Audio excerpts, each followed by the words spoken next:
All right. Well, good evening, ladies and gentlemen. First of all, this is our community's house. We are all guests in it here to serve our community. My name is Mike Little. I'm the mayor for the District of North Vancouver, and I want to welcome everybody to the special meeting of council for Monday, July 26th at 7 o'clock to be held virtually. What makes this meeting special is that it wasn't on the original calendar back in January. We decided to add it as a supplemental meeting because of the volume of work that we wanted to get done before the summer break. And so we added an additional meeting this month to try to spread some of that demand out. We will treat this as a regular meeting of council, which means it has all the trappings of a regular meeting of council. We have a public input period at the front period of the meeting. And we'll progress through the meeting as though it were a regular meeting of council. At this point, council, we have a resolution included in the package to hold the meeting without the public in attendance. I'm looking for a member of council to move that item. Moved by Councillor Back. Is there a seconder on the matter? Second by Councillor Kern. I'm going to call the question. All those in favor? Contrary minded? Motion carries. Okay, council, we have an agenda that's been circulated. Any errors or omissions from the agenda as presented? Hearing none, will someone move adoption of the agenda? Moved by Councillor Back, seconded by Council. I need a hand. Councillor Bond, thank you very much. Call the question on the motion. All those in favor? Contrary minded? Motion carries. Okay, council, we have two sets of minutes that have been circulated with the agenda.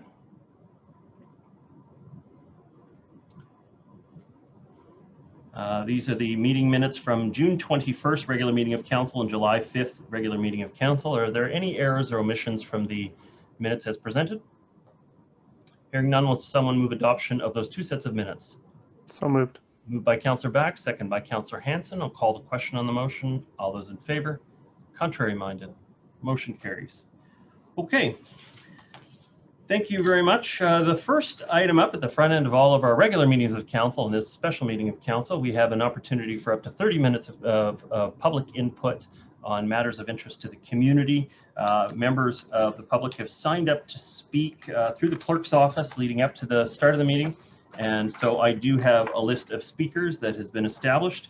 I have 8 speakers signed up to speak at the front end of the meeting. They'll be given 3 minutes each to address their matters.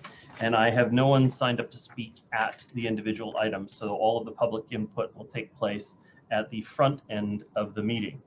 The first speaker that I have signed up is on item 8.6. This is Patrick Stafford Smith, followed by Peter Thievin. Patrick Stafford Smith, can you hear me? I can. Can you hear me? And I just made myself so you can see me, hopefully. Yes, I can. Welcome. All you right. have 2 minutes to address the council. Thank you. Well, good evening, Mayor and Council. As you know, my name's Patrick Stafford Smith. I'm the CEO of the North Vancouver Chamber, and I'm here to speak in support of the OCP action plan as presented. With the Chamber, we've surveyed our members many times in recent years on issues that are most important to them. And most recently, it was prior to the provincial election. And a reminder that our members come in all range and sizes and sectors and probably represent about 2/3 of the employment in North Vancouver. And I'd estimate that 95% of them are small businesses of less than 5 people. And so our findings, and this has been consistent, is that the top 4 issues, and this is reflected in the last survey, were investment in public transit infrastructure, and that's transit around and to the North Shore.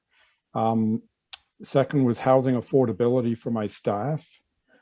The third was finding skilled staff, which is directly linked to the housing and transportation challenge. And the fourth was climate change. Now, these 4 have, the top 3 in particular have repeated themselves over and over again over the last 5 years, with transportation and housing being number 1 and 2 for the last 5 years. And I'd say climate change has really come on board in the last 2 years. We've really seen an increase in interest in that. So as you know, we've been the voice of some of these issues for a number of years. And in fact, we've currently got 3 policy resolutions that we'd put forward, and they were adopted unanimously and now part of the BC Chamber of Commerce policies. which is one of the things that all of the municipalities around, or the chambers of commerce around the province, have to vote on that. So they are including North Shore Transportation Study, which was something we're happy to have got funding for with the BERT EIA, enhancing of and support of cycling as a mode of transportation, workforce transportation, and also retraining the workforce to support BC tech sector. All of these try to address the issues that we're talking about here. So you'll see that we're working alongside you in support of these key issues. And just a reminder, the main reason businesses set up in North Vancouver is because the owners live here and they care about the community and the issues that really matter to them personally, or these issues matter to them personally and to their business viability. They are part of what is included in the vibrancy of a community, from the coffee shops, the service bays, the hair salons, right through to recreation and professional services and manufacturing. But if we can't get our people moving and provide a range of home options that are affordable, then we won't be able to keep these employees, and nor the employers who have helped build our community. So as a representative of the North Vancouver Chamber and a wide-ranging business community that we represent, we support the direction that this OCP action plan is pointing towards transportation, housing, and encourage council to support this today. So thank you very much.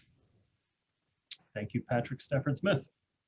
The next speaker that we have is Peter Thievin, followed by Angela Jackson. Peter Thievin, welcome. Can you hear me? Yes, I can. Assume you can hear me? Yes, I can. Welcome. You have 3 minutes to address the council. Thank you. I'd just like to start screen sharing. I have a little bit of some graphics to show you. Yep, go ahead. Sorry, let me just get that going. Do you see a PowerPoint at this point? I do. Okay. Thank you, Your Worship. Peter Thievin, 1900 Block, Indian River Crescent. I'm also speaking to the targeted OCP action plan. And I just want to start by reminding you and saying, for the public record, I sent council a letter on July 23rd that presented to you evidence that increasing the floor space ratios in the OCP hasn't actually led to more affordable housing. What it did was profoundly increase the value of land.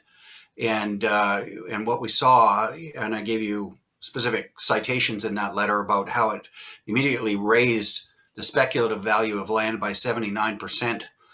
And to the point where new buildings in a townhome were actually more expensive than an existing single family house. Also, I compared in that high density with mid density and found that that was profoundly more expensive as well. So high density does not lead to more affordability. And this also corresponds with a conversation I had with a developer some years ago who said on a per square foot basis, 3 to 4 story wood frames were the cheapest to build. Now, most of you are all familiar with the housing continuum, and that was updated by Mr. Milburn and his department in May of 2021. But in my struggle to try to understand what this means to our OCP, I had to add a few columns. And so just to give you a little reference point, this has the original housing continuum that was produced in 2018, and it had slightly adjusted numbers. I don't have a problem with the slight adjustments. They're desirable goals. And what I did was I added the columns. There was in the memo, there was a figure 3, 6, and 7 that detailed how many approvals had already been done under the OCP, how many were in stream, in other words, before council or coming before council. And the big question on my mind was how many are still to come. And so that's what I did is calculate how much more do we have to go. And then I added the percentage bars so I could get a easy visual reference on, which ones are we ahead, which ones are we behind. And one of the things that I found is very clear that we still need more types of supported housing, transition, emergency beds, safe houses, and we're in particular short supply of seniors housing, both subsidized and market, and heavily behind or in great need of, rather, of affordable rentals. And that's certainly been a consistent theme of mine that I have concentrated on. As far as market purchase units go, if you were to assume that the current proposals that are in stream that are going to be approved in some way, then we only have about 1,393 units that still need to come forward in the next 9 years. Those are a slight adjustment from the letter I sent you yesterday, because I submitted myself to the Dr. Corey Cost trial by fire, and he found a couple of missing data points that were in figure 3 but not in figure 7, so we got those corrected this afternoon. Mr. Thievin, you've obviously done a tremendous amount of work on this. Your time has elapsed. I know you've shared the model with the council already. Do you have some closing remarks? Yes, I just have recommendations for you, and that's on this last slide. Really, what I want to suggest to you is that you now take steps to temper the speculative market and try to keep property values more in line. Second, that you seek partnerships to develop those missing resources that we need, the supported housing and subsidized rentals. Also, that we protect and move to protect our existing purpose-built rentals. And I've sent you all a letter on a suggestion on how to do that. And then finally, set up some facilities so that if existing purpose-built rentals, if their landlords don't see them as viable investment opportunities, find some way to help facilitate and assist those current rental tenants to purchase them as co-ops. That's essentially what I wanted to say. I don't think we're at a time when it needs to be pedal to the metal development, and certainly higher density does not help affordability. Thank you. Thank you for your comments, Mr. Thievin. Next speaker is Angela Jackson, followed by Don Peters. Angela Jackson, can you hear me? Yes, I can hear you. Can you hear me? Yes, I can. Welcome. You have 3 minutes to address the council. All right, thank you. Well, good evening, Mayor Little and councillors. My name is Angela Jackson. I have been a resident of Deep Cove for the past 28 years. I live right in the heart of the Cove, and so I feel that I have a pretty good vantage point to observe all of the changes that are happening right now in regards to traffic flow in and out of the Cove. Perhaps something that certain individuals who may reside on some of the side streets above Deep Cove Road may not fully appreciate. There are a few issues that I would like to bring forward to council tonight. Firstly, I would like to address the problem of pedestrians who are using the new Norton Detour Right Road as a right-of-way. There are signs instructing people not to do so, but unfortunately, human nature is such that they will. So basically, from my observations, I feel that the district had created a bit of a death trap. Am I overreacting? Perhaps. But district have created a situation with the detour road that is dangerous and could possibly take a life. We are now no longer talking about trees and fish habitat issues here. Local cyclists are using the narrow pedestrian pathway on Norton Avenue to access the Cove. Many do not want to use the detour road as it is cluttered and unsafe with heavy traffic on the weekends. Unfortunately, pedestrians are now having to navigate what little space they have left, cyclists. District of North Vancouver seem to be bending over backwards to accommodate vehicle traffic at the expense of pedestrians and cyclists. There is very little parking in the Cove, yet districts still seem to feel it's important to have a steady flow of traffic entering into this dead-end space.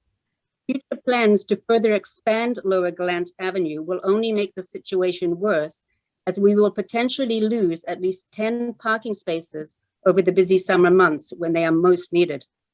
In regards to the Livable Deep Cove project, firstly, I would like to say that the survey results were very complete and informative, unlike the results that were published by the Norton Detour Ideas Board. This discrepancy is troubling. Secondly, in my opinion, in no way is Design Concept 1, the full renewal, a slam dunk. By offering the 3 choices, council has appeared to split the vote. And so I feel this needs to be kept in mind when choosing what the community has voted in favor of. I also notice on Erin Moxon's report to council that according to her chart, the modest renewal concept has been identified as having no flexibility. This is not my recollection of this option. And in fact, my understanding was that it had the most flexibility, as it allowed for future retrofit because the existing road surface would remain intact under the pavers.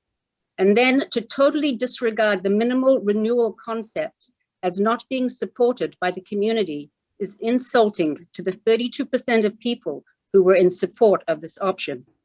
There is much more I could talk about, including the failure of district to acknowledge the responses of the community at large in regards to the Norton Detour Ideas Board, the absolute traffic nightmare that the community had to deal with on opening day of the detour, and subsequent traffic flow issues in and out of the cove. I believe the district was able to rectify Google Maps, but there are still other apps that are funneling traffic into the cove on quiet residential lanes. On a side note, the community of Deep Cove is crushed over the loss of Central Motors and the potential loss of Deep Cove Music and the Raven Pub. These are absolute institutions in the cove. They serve the neighborhood far more than a donut ever would. Whatever now happens on that corner will be closely watched and scrutinized by this community. So on that note, I thank you for giving me the opportunity to speak. Thank you, Angela Jackson. The next speaker that we have is Don Peters, followed by John Lawless. Don Peters, can you hear me?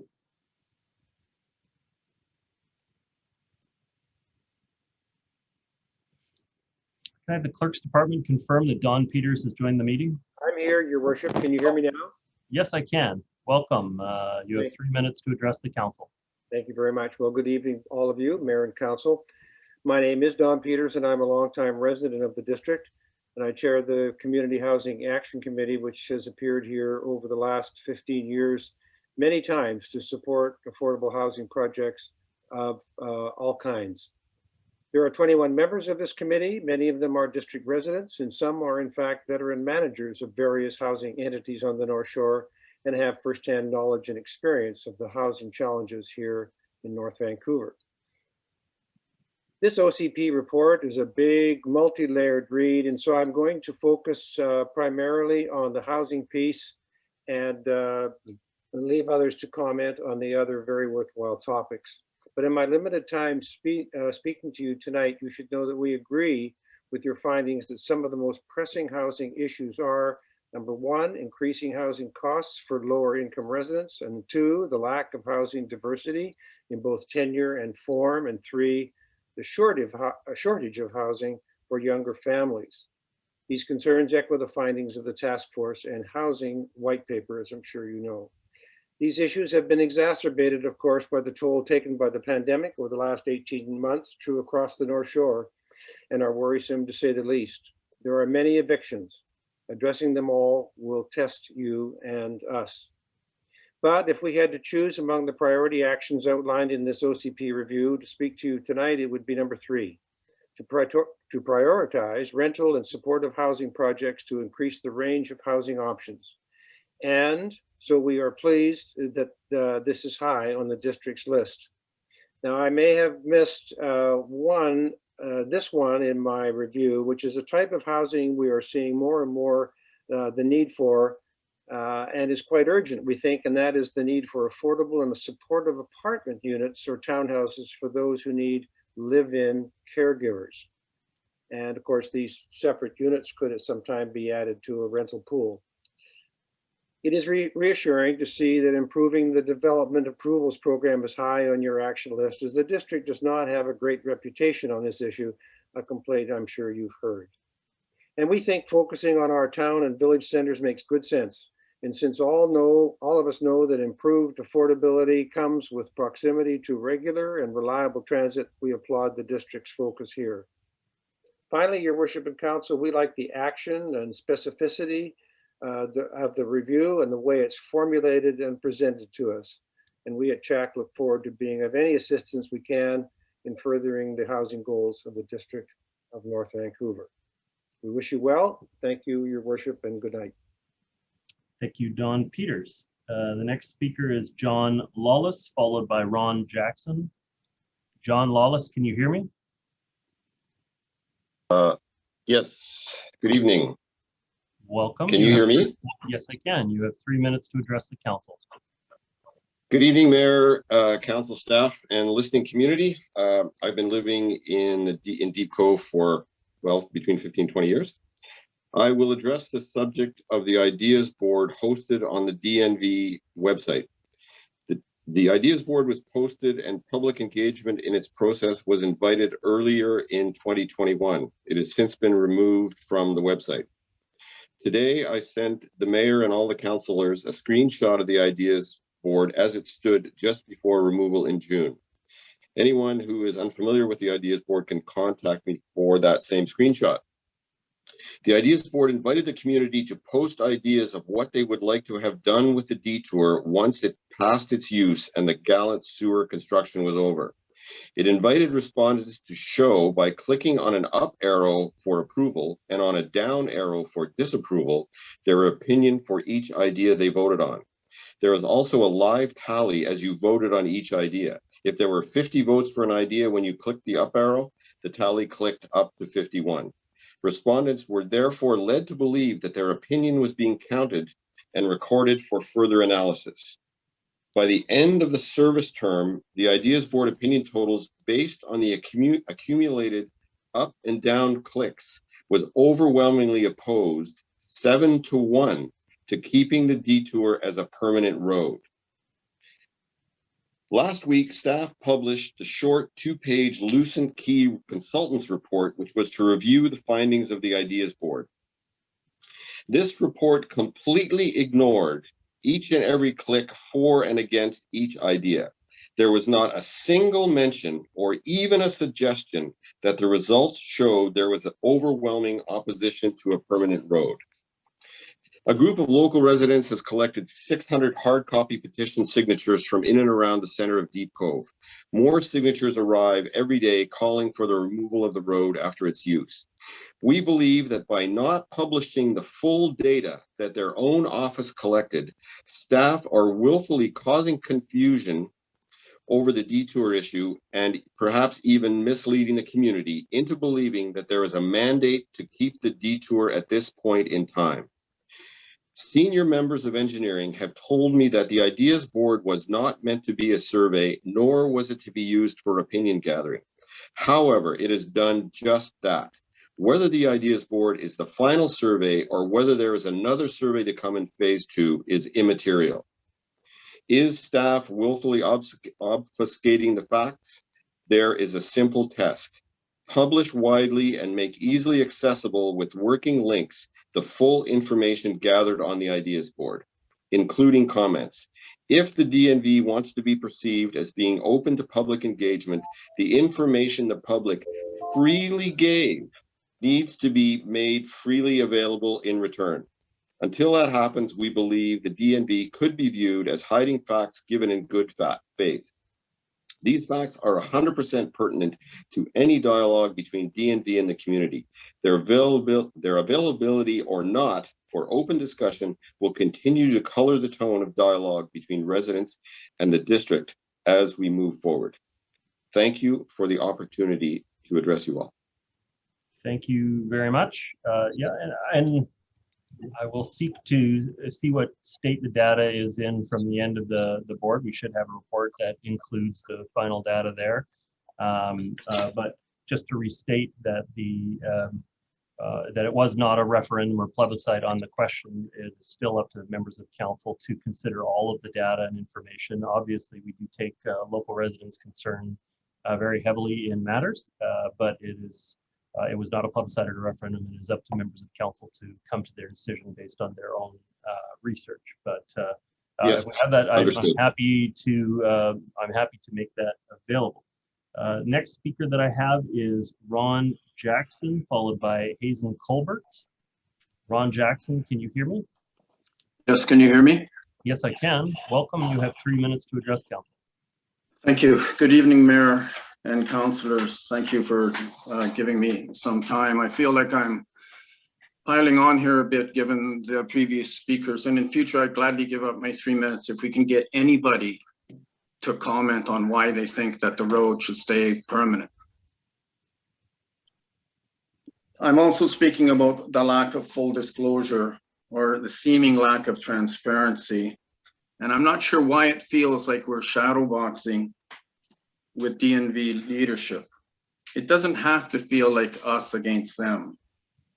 And I really want to be party to make it, to smoothing the waters and having clear transparency. So it is my hope that by speaking tonight in support of the removal of the temporary road, that council will have time to, during your summer break, to think about all of the input, and eventually side with the constituents. I've lived in the Cove for 28 years, right in the heart of the Cove. I'm not a member of any group, nor have I spoken previously or commented publicly on any forum, blog of any type on this matter. I used the temporary access for 1 week. I couldn't use it anymore. It was too upsetting to drive through the wildlife corridor, to drive within meters of my neighbor, community neighbor, Sarah, on the corner there's front door, to drive past Kent and Pat Daly's Cove. I don't understand the need for the Cove. I don't understand the need for the temporary road for private vehicles. Now I use Roxbury, which is a fine access into the Cove. It's lovely. My sense is that the Deep Cove, the North Shore Jewel, is under attack and the residents are rallying to defend it. There's a great danger at Naughton and Burns here, to the point where the police, for the first time in our 30 years here, had radar pointing up your new temporary road last weekend, greeting visitors and day trippers. Another member of the police force was with radar catching people coming down Eastlay Lane because of the Google Map issue that no one from the project team has had the courtesy to update the stakeholders on. They should say, I know of the problem, I don't know of the problem, I'm working 24/7 to have it fixed, I don't know when it's going to be fixed, here's an ETA, something.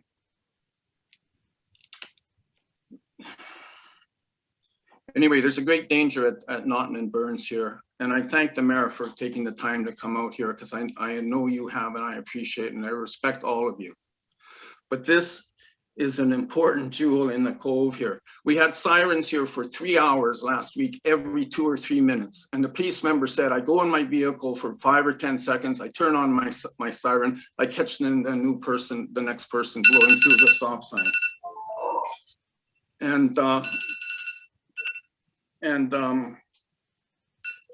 Sorry, I just lost my train of thought there.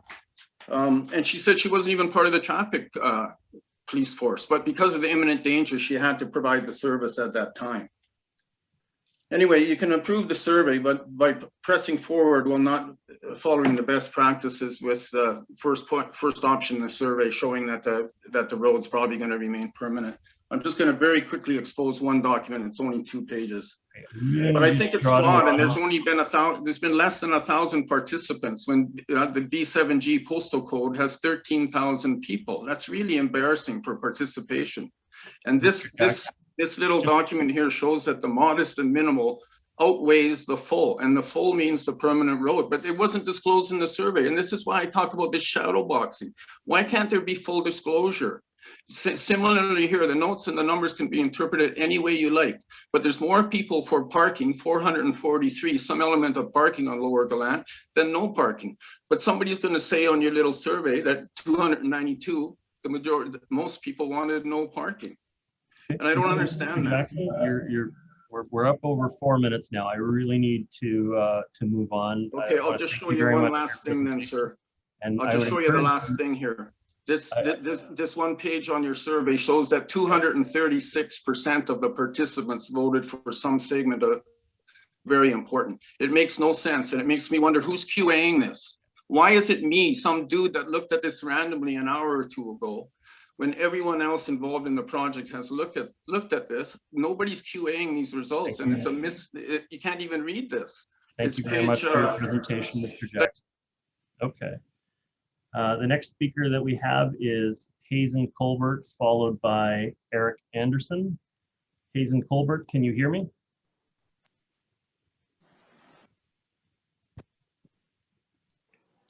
Can we confirm that Mr. Colbert is a panelist?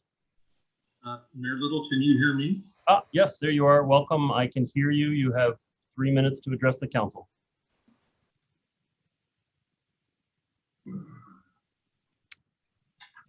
Sorry, Hazen. Now I can't hear you. Can you hear me? Yes, I can now at this moment, yes. Thank you. Yeah. And I apologize for the slow response. It was because my shared screen with the previous speaker took a little bit of time to reset. So again, I'm going to ask, can everybody hear me? Yes. Thank you. My comment's going to be actually very, very brief. And you all received an email, if not two, from me today, in which I've questioned why it is that Lynn Valley Town Center is part of the OCP targeted review when it appears that the Lynn Valley Town Center has already achieved all of their development objectives going forward into the year 2030. And I've asked staff, Mr. Milburn and Mr. Gordon, to please affirm that the revenue projections found in the Lynn Valley flexible planning framework, which were $52 million between between 2013 and 2030, have actually been achieved. I have not received any input. And this is an important issue which I'm going to take up with council time and time again. Lynn Valley has been the crown jewel in the 2011 OCP. We have done everything we have been asked to do. Every person in Lynn Valley has done everything we have been asked to do. And so at least as of today, $40 million in revenue has been accrued by the DNV out of the $52 million that was projected. And I'd like to see what it was spent on. Am I wrong, Council and Mayor Little, to ask this question? Am I wrong? Sorry, this is an input period. Mayor Little, I'm only asking, if you say to me, you are neither right or wrong, I'm cool with that. I'm fine with that. So all I'm asking is, we've done a great deal here. And then I find out, as do many of us in Lynn Valley, that strangely, even though all of our development objectives have been met, now we find that there is a major transportation project planned from Mountain Highway and Lynn Valley Road north to Dempsey. What I would ask is this: when will the rest of the District of North Vancouver be required to accommodate these types of projects? And I look directly at old man Hanson, and I ask, when will we have Blue Ridge? Point of order, Your Worship.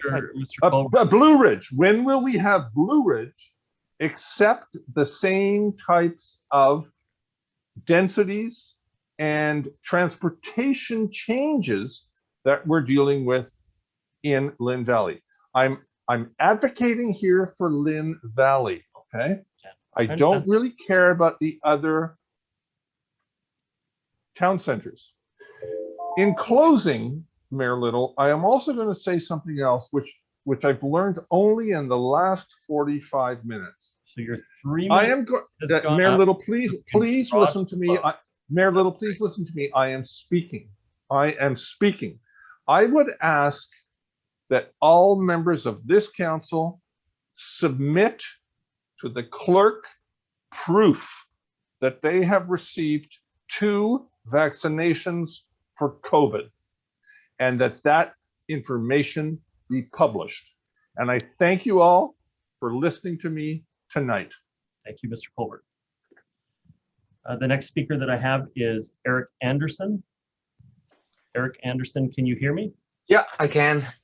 Good evening, Mayor Little and members of council. My name is Eric Anderson. I live at 2589 Derbyshire Way, and tonight I'm not speaking on behalf of any organizations that I may belong to. First of all, I have to say that I'm surprised that the discussion about something as important as the targeted OCP review action plan for the next 9 years is taking place in the middle of the summer, at the end of July, when, even at the tail end of COVID, many residents have left the area to go on vacation somewhere just to get away from where they've been stuck for the last year and a half. There are a couple of items that I am concerned about. Number one, the economy and employment lands in general do not seem to get much interest, although this is referred to as one of the 4 pillars of the OCP. Land is not set aside and preserved for employment in the DNV, you're automatically forcing the working population to find employment elsewhere, since not everyone can work from home. And this will continue to add to our traffic issues. I'm disappointed that this important subject did not even make it to one of the 8 priority actions. Number 2, regarding public transportation, I appreciate the continued push towards this. It has been sorely missing for years, and TransLink has never spent much time, let alone dollars, on the North Shore. Unfortunately, I'm afraid that COVID will not help this cause. I have not been on a bus or C-bus for the last 18 months, and I'm sure that many others feel the same way. The DNV has very little control over this, but I'm afraid that for at least another couple of years, the use of public transportation will remain far below what we experienced before COVID, which even then was nothing startling.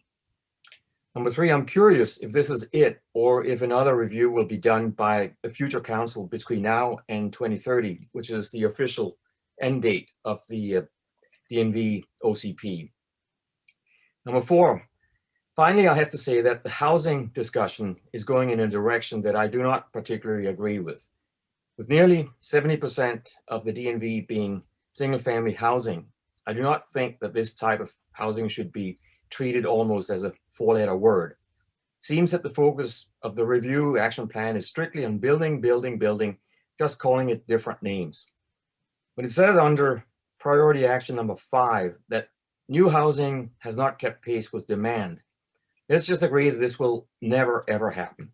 Even if you allowed 100,000 new units to be built, or even 1 million, this could never satisfy the demand.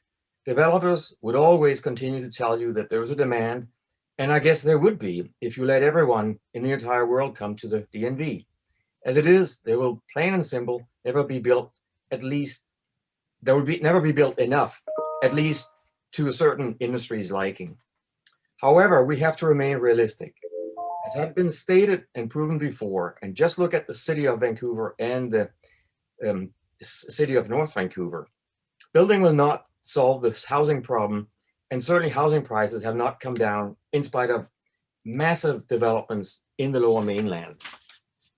As was mentioned at the council workshop a couple of weeks ago, the last election showed very clearly that the DNV voters wanted a bit of a slowdown from the massive amount of developments that the former council had approved.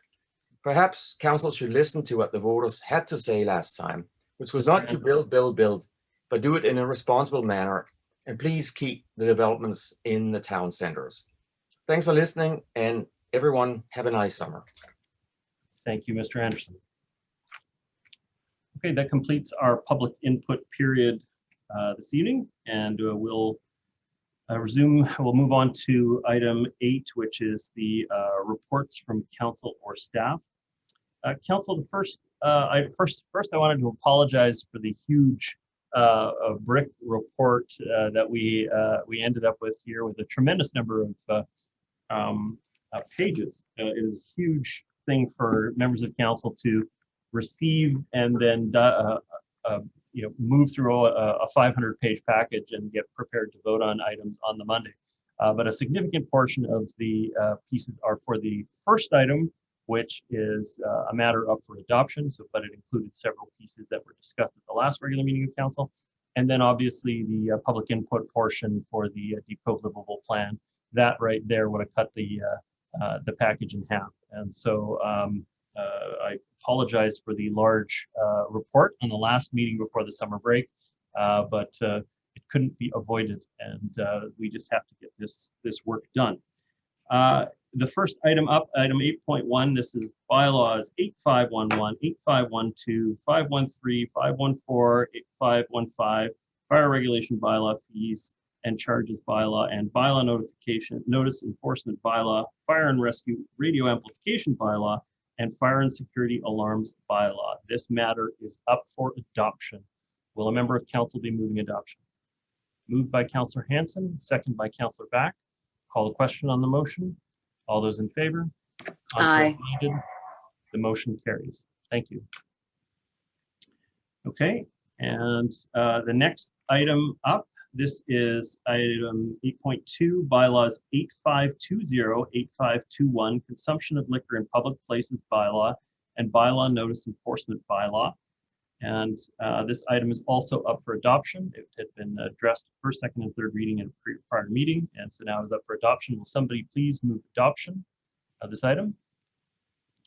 Councillor Back moved, seconded by Councillor Bond. I'll call the question on adoption. All those in favor? Contrary minded? Motion carries. Thank you very much, Council. The next item, item 8.3, this is bylaws 8501, 2021 highway closing and dedication removal for 400 block of Marie Place. Just before I go to staff, I just wanted to point out that the role this plays is that there's a development proposal coming forward for Marie Place where we're waiting for a public hearing to be scheduled. We're hoping to have it scheduled in early November, but just checking into the clerks, did you reach a date during the day today? Your worship, at this time, staff are still looking for a suitable date for the public hearing, but likely in the fall or early November. So this is that development is contingent on this transfer. Now, what will happen is if the council supports this transfer, then it will all be held until we get to adoption. And if that development on Marie Place is approved, then we would enact this transfer as a part of that development. But this transfer will not take place unless we approve the development. So that's why we're hearing it now before we get into the public hearing for this process, so that once we get through the public hearing process, then council's decision is to move forward with the Marie Place project, then this item would already be ready. Mr. Stewart, did you have further comment on the matter? Yeah, Your Worship, I just want to make it very clear. This does not prejudice council with respect to consideration of the development application. This is just only to be enacted if the council supports the development at that later stage. Will somebody I don't know, Ms. Ryder, you're here. Do you have any presentation on the matter? Your Worship, the Mayor, I don't have a presentation. I had a few notes. I think you've basically covered all the information I was going to provide to Council. So the substantive decision will be on whether we support the project or not, which will take place after a public hearing, which we're hoping to schedule in early November. Correct. Members of Council, is there a motion? Councillor Bond, are you moving a staff recommendation? Okay, is there a seconder on the matter? Seconded by Councillor Back. Okay, I see no further speakers, so I'm going to call the question on the motion. All those in favor? Contrary minded? I'm opposed. Opposed by Councillor Murray. So the matter passes with Councillor Murray opposed. Okay. Thank you. The next item is item 8.4, Community Wildfire Protection Planning and Operational Update. At this point, I'd like to welcome Chief Brian Hutchinson. And we're obviously very stressed with the condition of the forest. We're in an extreme fire hazard risk mode in the community, and so it's great to have a resource like our fire chief, Chief Hutchinson, here to talk to us about the state of things on the North Shore in our forest, including the looper moth. Chief Hutchinson, welcome. Thank you, Your Worship. And I believe I have Richard Bowes, our manager for environmental sustainability, with us this evening as well. And we wanted to bring forward the update on the Community Wildfire Protection Plan and the great strides that we've been making over the past couple of years as we've moved to as we reviewed and renewed the plan in 2019, and then the steps that we've been taking thereafter. And Your Worship, I know that you're on a tight timeline this evening, but I did want to highlight, and I'm sure Richard can speak about a lot of the prescription work we've done in the community. One of the things that I'd really like to note is that this is a culmination, and I've seen the momentum building even over the last 6 to 7 years in the district, where we are a leader provincially in terms of our efforts to mitigate the hazard that's in the interface for our community, and to be proactive on the fuel treatment side, going into the forest, and on the public education and engagement side. So I didn't want to spend too much time speaking on it, but would be more than happy to take any questions, as I'm sure Richard Bowes would as well, from Mayor or Council on this report. Mr. Bowes, do you have any comments to start us off? Not at this present time, other than to you know, what Chief Hutchison has said, and to provide assurances that, you know, we're very, very well advanced in terms of our wildfire risk assessment, the treatment of higher risk fuel types, the forward-looking plan, helping our community build a more fire smart community. So I'm just happy to be here and answer any questions that come up. Thank you, Richard Bowes. First speaker is Councillor Murray. Sorry, thank you. I'll move, what am I moving? Sorry, I'm on my phone and I'm on my phone and I'm on my iPad. So I'm trying to receipt of a report. Yes, I'll move receipt of the report. Thank you. Okay. Thank you. Chief Hutchinson, thank you for your presentation, and Mr. Bowes. And you know, the communities, obviously we're all feeling concerned right now with the state of our planet, the state of our community in regards to what we see when we cast our eyes up into those hills that we see every time we drive over a bridge, or every time we drive over the upper levels, or every time we just are out driving or hiking. We're seeing the forest is suffering right now. It's very, very dry. You can see an increase in stands that are coming down that are in decline or are dead. And we also see the color of our hillside is changing due to the looper moth and the impact of you know, that disease on our forest canopy and in our backcountry. Can you you know, give us some words of support in regards to that plan? Just maybe elaborate a bit more and tell the community what they can do as individuals, as families, as residents, as businesses that are sitting next to the interface. What services are available to our neighbors, but also, and our taxpayers, but also what they can do to limit the amount of fuel on their properties, just so we can all be a little bit more proactive. I know this information is available on our website, but I think we have to get a lot of this information out there more robustly. And I'm just wondering if you could provide some words of wisdom and some words to maybe comfort the community in regards to how we're moving forward. Chief?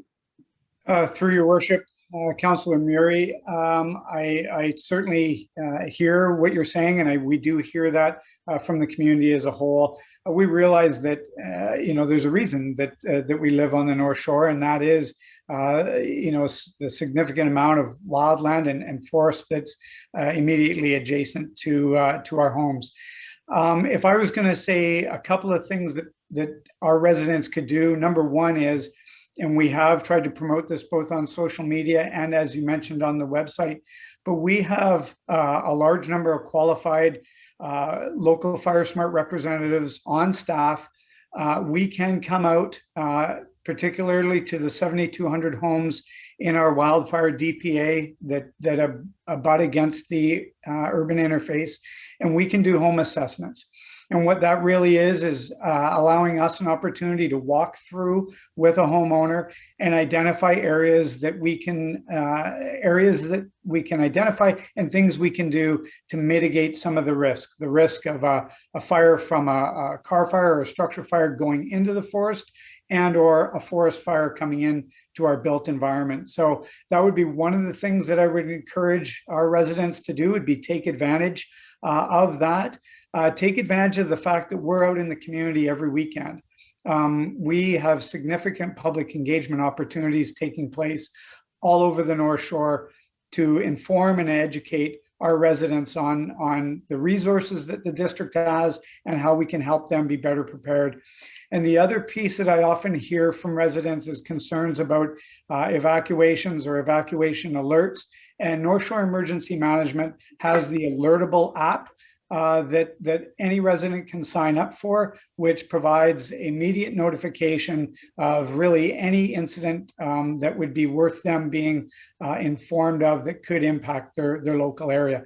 So that's kind of in a nutshell. I would certainly also defer to Richard Bowes if he wants to elaborate on any of the looper moth specific impacts to our forested lands.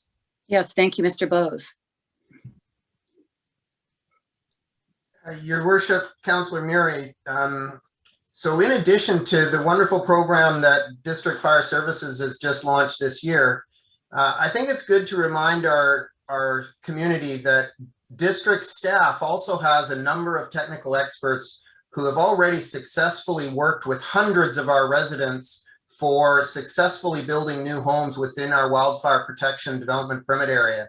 So every time we go through that process, we're actually building a fire smart community in areas that we have identified previously as needing, you know, a better look at how those homes are built. So we have that resource and expertise already in-house. So I'd encourage people to contact district environment staff at the hall if they have any questions around what fire smart guidelines are, and that includes fire smart landscaping around their home. So we're happy to answer questions like that.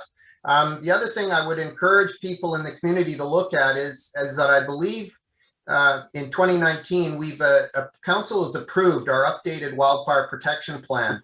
That's a significant milestone report, especially when you consider that it was that report that culminated the successful conclusion of every one of our recommendations for being a fire smart community that came out of the original community wildfire plan that council brought forward in 2003. So I think the community can have confidence that our staff and our team around us are working very hard at keeping at the very leading edge of what communities and local governments can do regarding being a wildfire smart community. So I'd encourage residents to look that plan up online. If they have any questions, they can contact staff. And Mayor Little, I know that this is about fire smart, but certainly we're looking at this issue of a declining alpine, partly due to the potential destruction that the looper moth has had on our hemlock forests. And I'm just wondering, in some of the original information that was put out, you know, maybe through the media last year when we had an outbreak, maybe it wasn't clear to the community that this is a 3 to 4 year cycle with the looper moth. And could Mr. Bowes just maybe touch on, you know, the fact that some of these trees that we see turning brown may not necessarily fail, you know, some of the nuances around the looper moth and sort of what stage we're in right now, because they are it certainly is contributing to the potential of, you know, greater fire fuel going forward. And I'm just wondering if we can have a little bit of an education from Mr. Bowes on this phenomena. Your Worship, Councillor Murray, yes, we are experiencing the later stages of a looper moth infestation that's impacting much of the lower mainland. This is a natural native cycle of forest and insect interaction that has occurred in the past, is going to occur again. The experts tell us that these types of infestations can last, you know, 3 to 4 years. We're currently in year 3 of the current infestation. We are hoping, you know, with fingers crossed, that we're going to naturally see the end of this cycle naturally, and then we can begin looking forward. So I think it is important for the community to understand that there has been impact to, you know, a lot of our forest canopy, including canopy in the interface areas.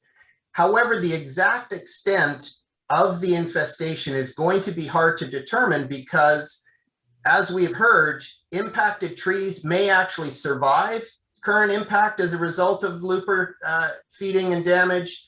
Trees we thought would survive might actually decline and end up dying. So there's a lot of uncertainty, and I think it's important for council and the community to know that we're already making plans for some fairly detailed monitoring of our forests and especially our interface forests, so we can in fairly short order really determine the extent of our impacted forests and begin proactive planning in terms of how we might address both a potential fire fuel risk, but also the longer term issue associated with dead and dying trees on our mountain slopes. The one thing that I want to maybe remind council, I've been around a while, and so some of you may not have remembered, but I'd like to remind everyone, we already have quite a bit of experience in managing these kinds of unhealthy monoculture forest types. Monoculture being a forest that is dominantly one type of tree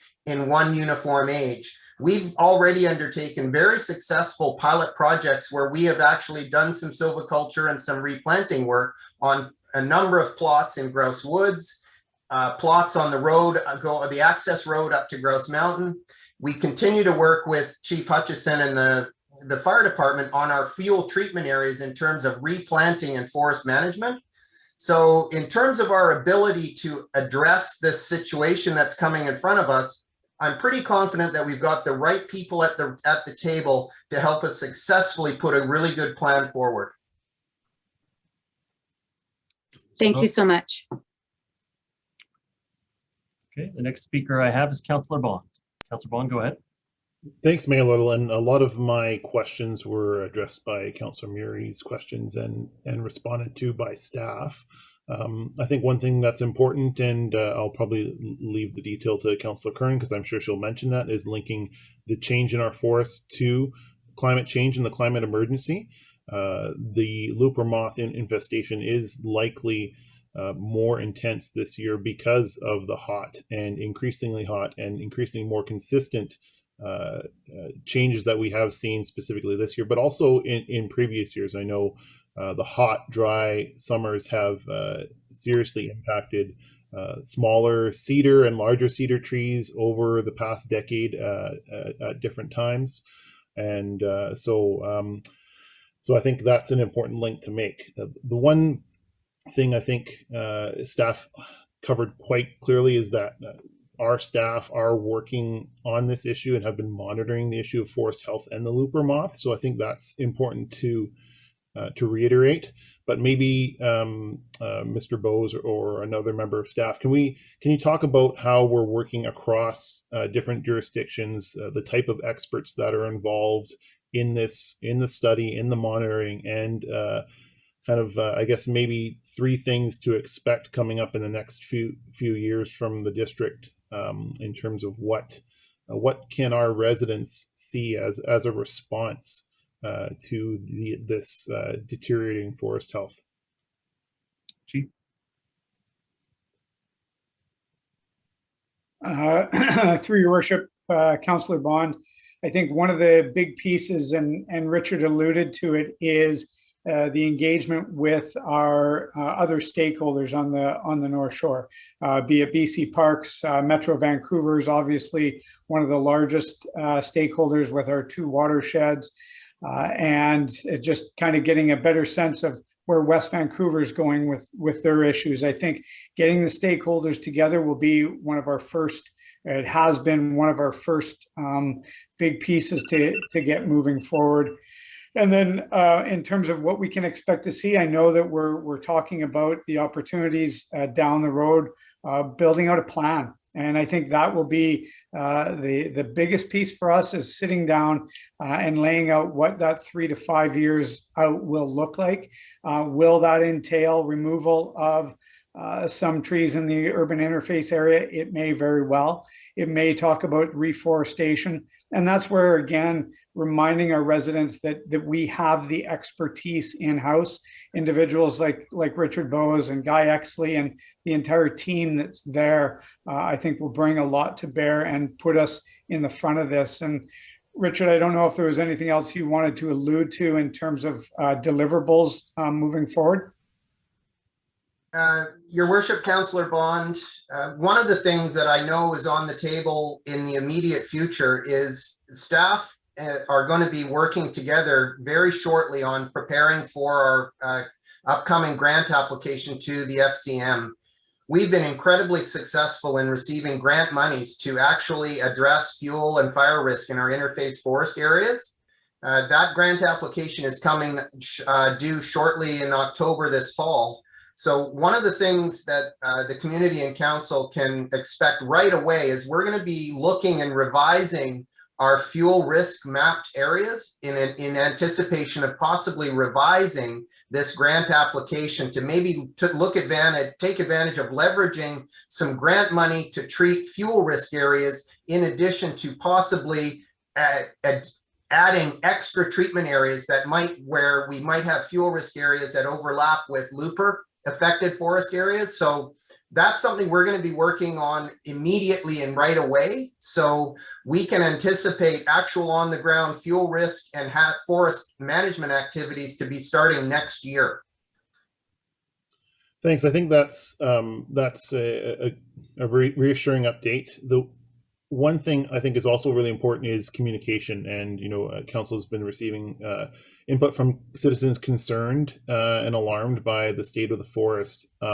What are we doing in terms of being more proactive and with communicating both that we are aware and we do have staff and multiple lines of departments and resources applied to this issue, and we're working across the jurisdictions. But what type of communication can we expect going forward that, first of all, we have time to plan, we are planning, and we do have time to plan for the impacts of this infestation and declining forest health? Perhaps, I'm not sure if I see staff member from communications. There, Carolyn, maybe Grafton can address that. Thank you, Mayor Little, and through you, Mayor Little, and thank you, Councillor Bond, for that question. So you're right, and I think that you just talked about a few of the key messages that we would be planning to communicate with staff, or pardon me, with the public as staff. We have developed an immediate sort of space where we know that the community is hungry to know more details about what's going on.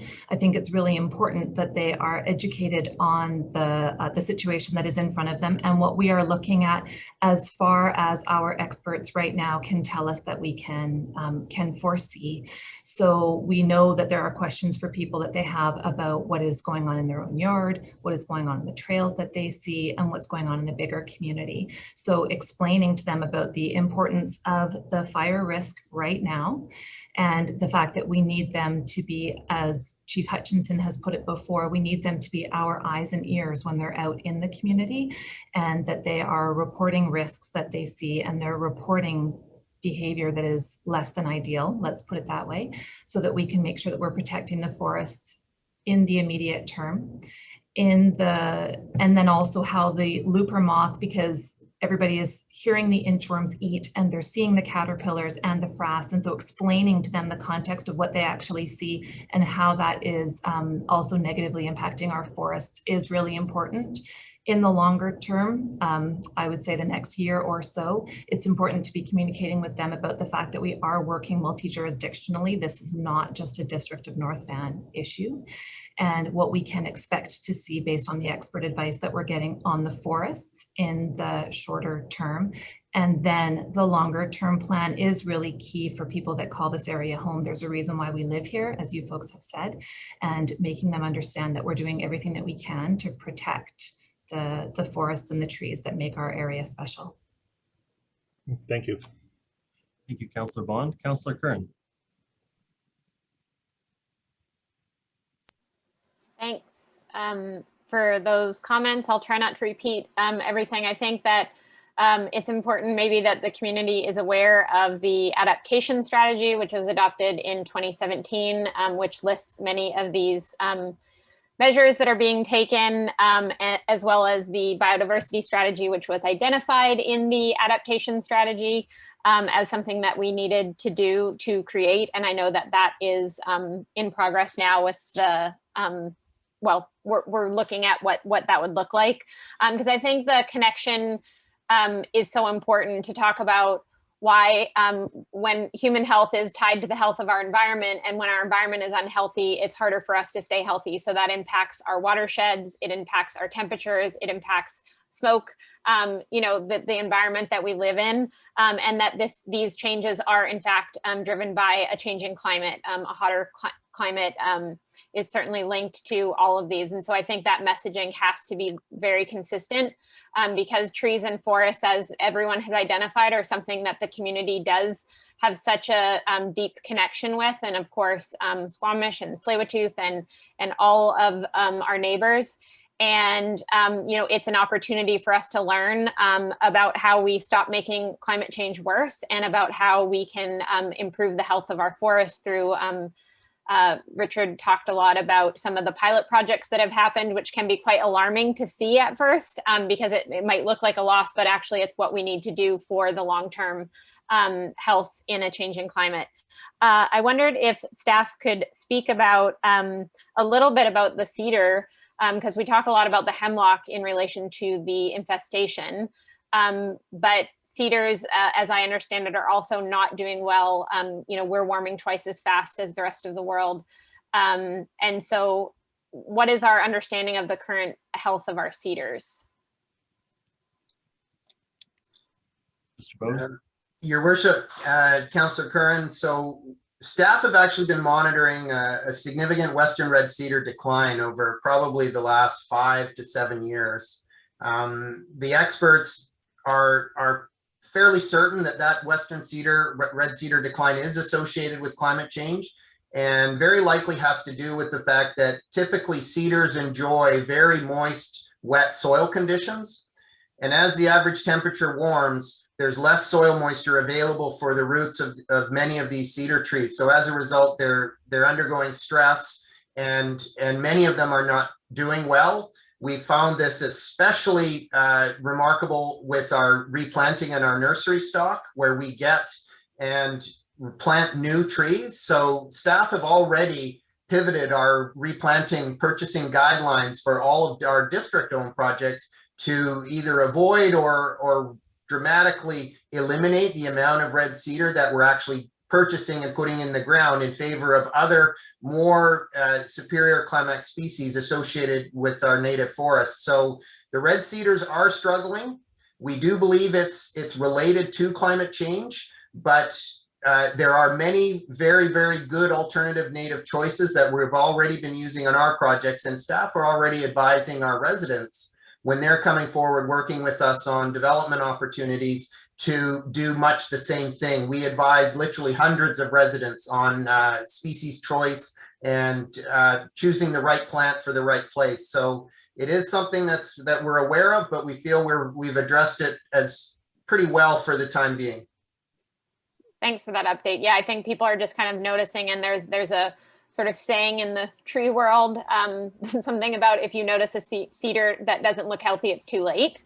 And so I think people are concerned about the overall health. And I mean, we just look around, right? Like we know that things are not as they were, and things are changing pretty quickly. The watershed health is of grave concern to the entire region. And I understand that that's just something I think we need to be better connect with Metro. It sounds like there's work happening in that space. I know Councillor Murray sits on that board, so that will be brought forward, but certainly I think it's important for the public to understand that the health of the forest is so directly connected to the health of our water shed. And so just the connections between all of these things, biodiversity leading to healthy forests, like everything is so connected. And I guess on the communication side, I think there's going to be no surprise here. I want to, you know, connect the health piece, how important it is for a healthy environment for us to be healthy, and how that is connected to a changing climate this is the coolest summer of our lives by most accounts. So I think the monitoring, more visible monitoring of the adaptation strategy would be helpful. I'm not sure where there's lots of dates and things that are listed in there that are great pieces, but I think it would be nice to have more visibility of how we're doing to implement the adaptation strategy. And then I guess the last piece is I did a quick back of the napkin math, which is always dangerous, but of our 7,200 properties that are in the wildfire hazard DPA, if we took the average home price, which is almost $1.7 million, we're talking, you know, upwards of $14 billion worth of properties that are in the wildfire risk area. And I think that that is something I just want to flag. There's a lot of changes happening in the insurance industry. And so over time, that's just something we're all going to need to be monitoring and be aware of what that looks like. But I want to thank staff, Chief Hutchinson and your team for all of the community outreach that you're doing and all the work that's happening behind the scenes. I really appreciate it. It's such a, I was going to say it's no small task, but I mean, it's such a monumental task that you're doing, and you're asked to do this on top of what you already do. And I think that's another piece we need to really understand, is that everyone right now is really adapting in a way to this new reality that is going to continue to decline unless we make some big, bold changes to stop it. So hopefully, you know, we can do that, because I just want to acknowledge people's sadness. It's sad. It's sad to see like forests that you love suffering, and understanding that has impacts on all the animals and species that live there. So I think we're in good hands, and I'm appreciative of that, but we have a lot of work ahead. And I think there's still a lot of unknowns about what this is going to look like more long-term, and even short-term perhaps. And I would say, I don't know that there's a widespread awareness that we are at an extreme risk. I did see some signs around the Cove in the parks and everything. And I personally haven't been up to some of the trailheads, but I'm assuming, are there signs now throughout the forest saying that we're at extreme? Is that a correct technical term, that it's? Through your worship, Councillor Curran, we moved to extreme fire hazard today. We were at high to extreme up until this point. The DNV Parks Rangers, who update all our signage, were notified this afternoon to revise and increase our signage to indicate that we are now in extreme fire hazard for the foreseeable future. Okay, yeah, I think that's coincident. The timing couldn't be better, because it was today, because I was like, I don't remember seeing that. But I think for a lot of folks, you know, this is a rainforest, but it's a new reality that we need to do a good job of communicating. And as you said, there's lots that we can do to prepare ourselves to make it easier for first responders to do their jobs, so that we're not putting our burden on you. So I think maybe through community leads or something, we can help you out, because I think that like we all need to do this together. And certainly on the replanting, I bet there would be lots of folks in the community that would be interested in helping to improve the biodiversity and health of our forest, along with the environment department as well. So I think this is a time for us all to work together in new ways. And I'll be there. Tell me what to do. Thank you. Thank you, Councillor Curran, for your comments. Just maybe this is the right time to ask the question. I guess, Chief, can you describe the differences between high fire hazard and extreme fire hazard? I believe that the material differences are you're not supposed to use gas power tools that may cause a spark. You're not supposed to, there's further restrictions on barbecues, both in public spaces and some types of things on private. Perhaps you could describe what the differences between high and extreme are. Sure, your worship.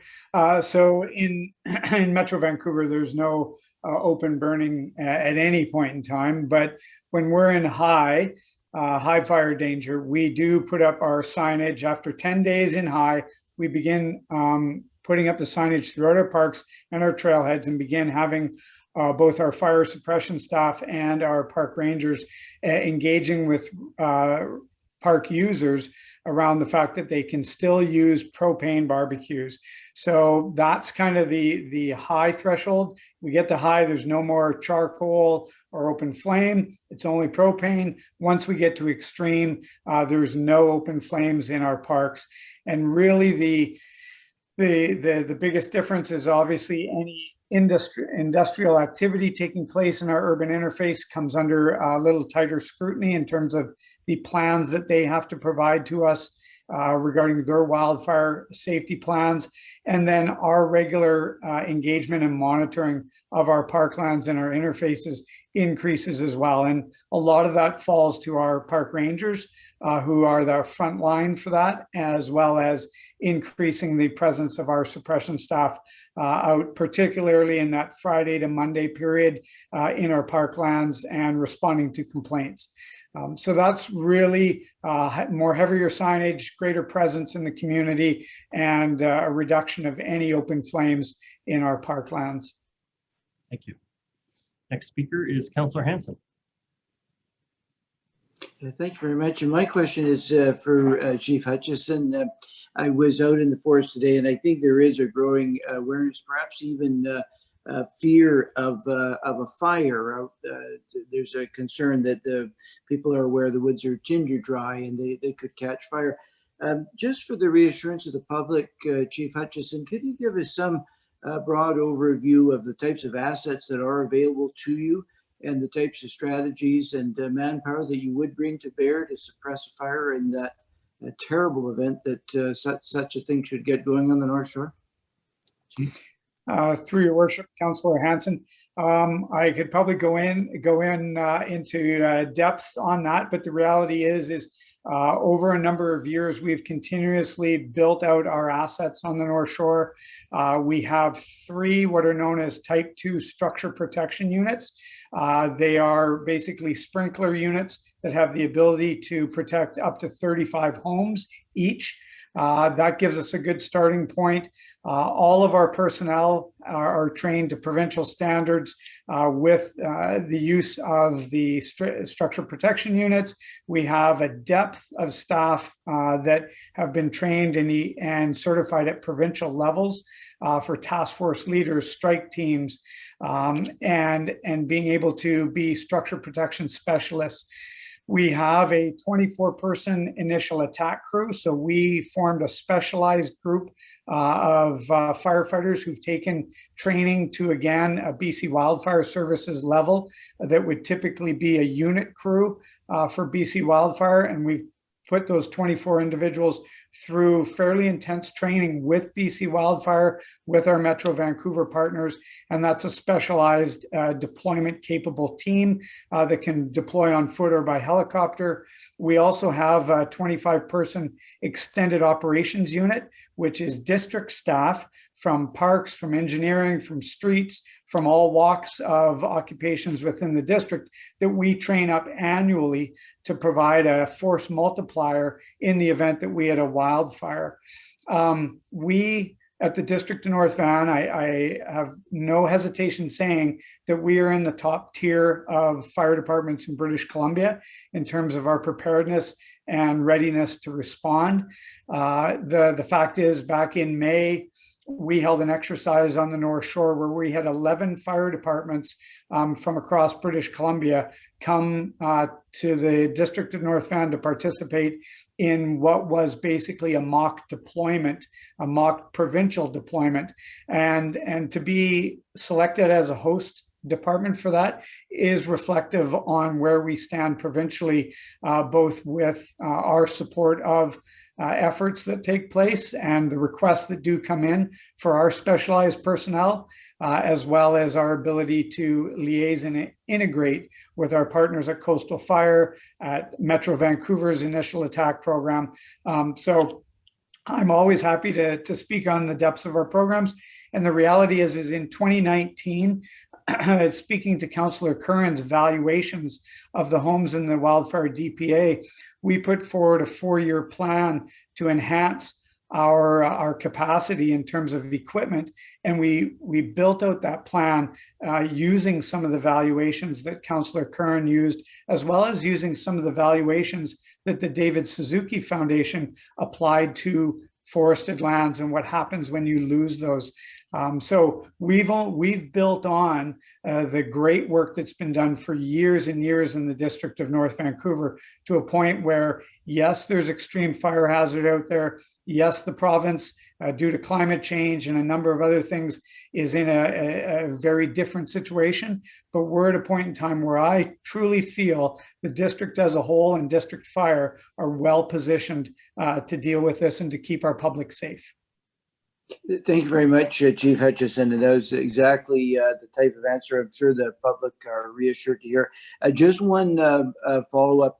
Can you comment at all about the helicopter and aircraft assets that might be available and the protocols that would be used to secure such assets, as I say, in the unthinkable event of a fire on the North Shore? Chief. Through your worship, Mayor Little, Councillor Hanson.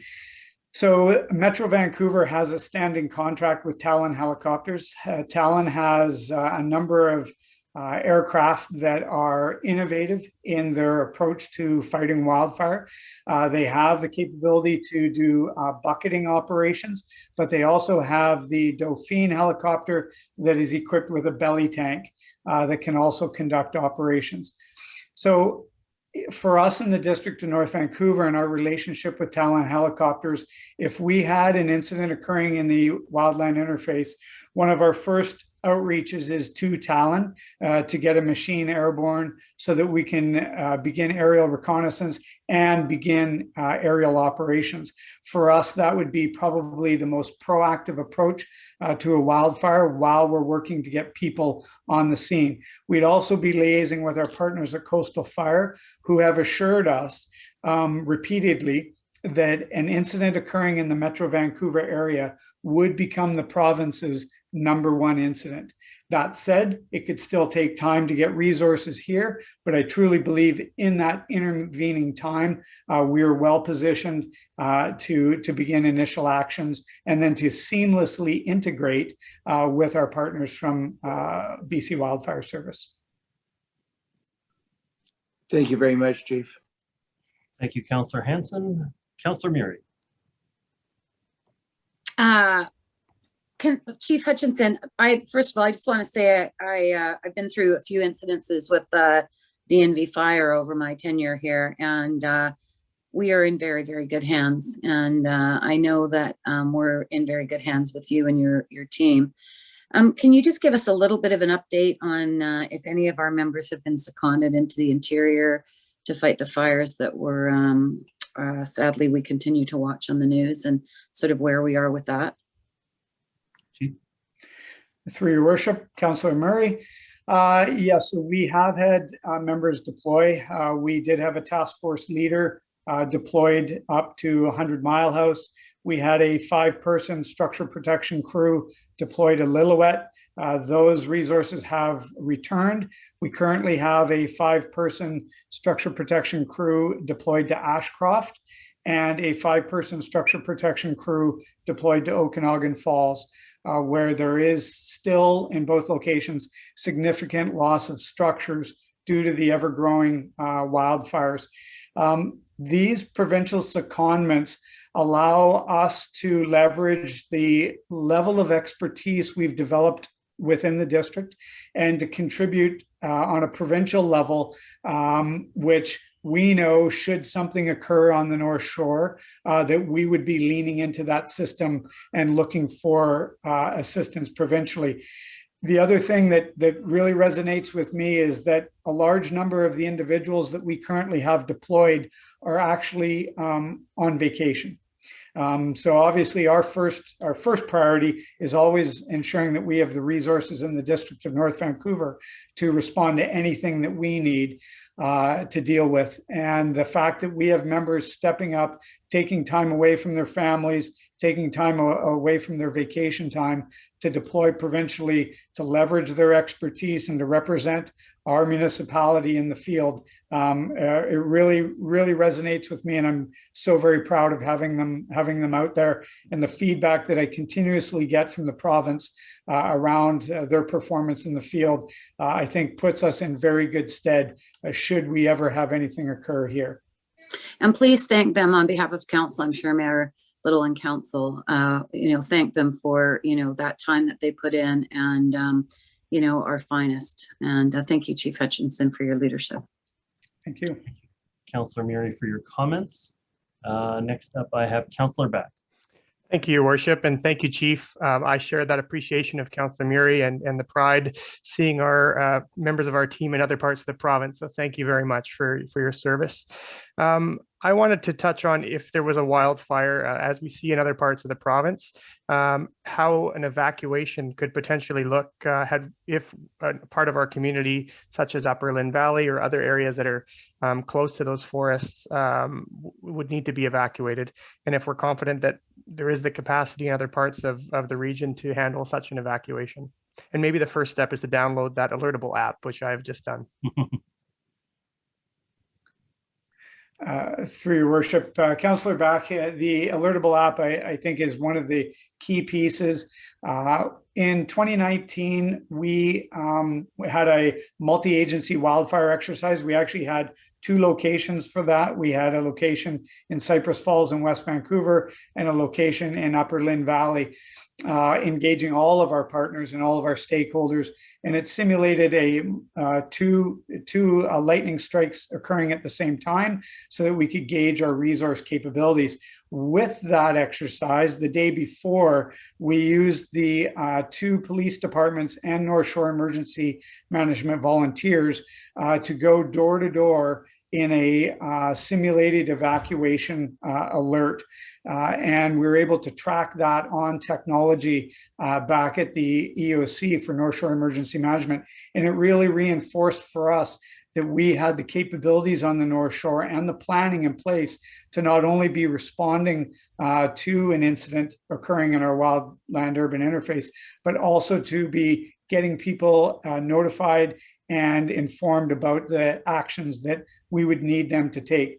Typically, we would be getting them on an evacuation alert before we'd be moving to any type of evacuation order. The two can be nuanced for members of the public. It can be confusing, but it's the Alertable app, I think, is a first step for a lot of our residents to go to. It allows us to reach out to the community so much easier. Thank you. And thank you for all the information tonight on the topic that's certainly top of mind with a lot of residents right now. Thank you, Councillor Beck. Councillor Forbes. Thank you, Your Worship. Chief Hutchison, I am always so impressed with our DNV fire services and all that we do here locally. And I continue to be impressed every time I hear you speak. I want to also say, please pass on our thanks for always being there, being prepared, and being there. No, I'm always 1000% confident that there's a plan there, and I know you've got our back. So thank you very much to all of your staff and for your leadership as well. I just wanted to ask one question. I've been talking to the North Shore Emergency Management people this past week. And I know that there's some things, I've got some things going with them that have to do with evacuations and things like that. But this is the first I've heard about this app. So could you just explain, would that notify if somebody downloads that app, does that notify just that particular district that's in distress or in need of help?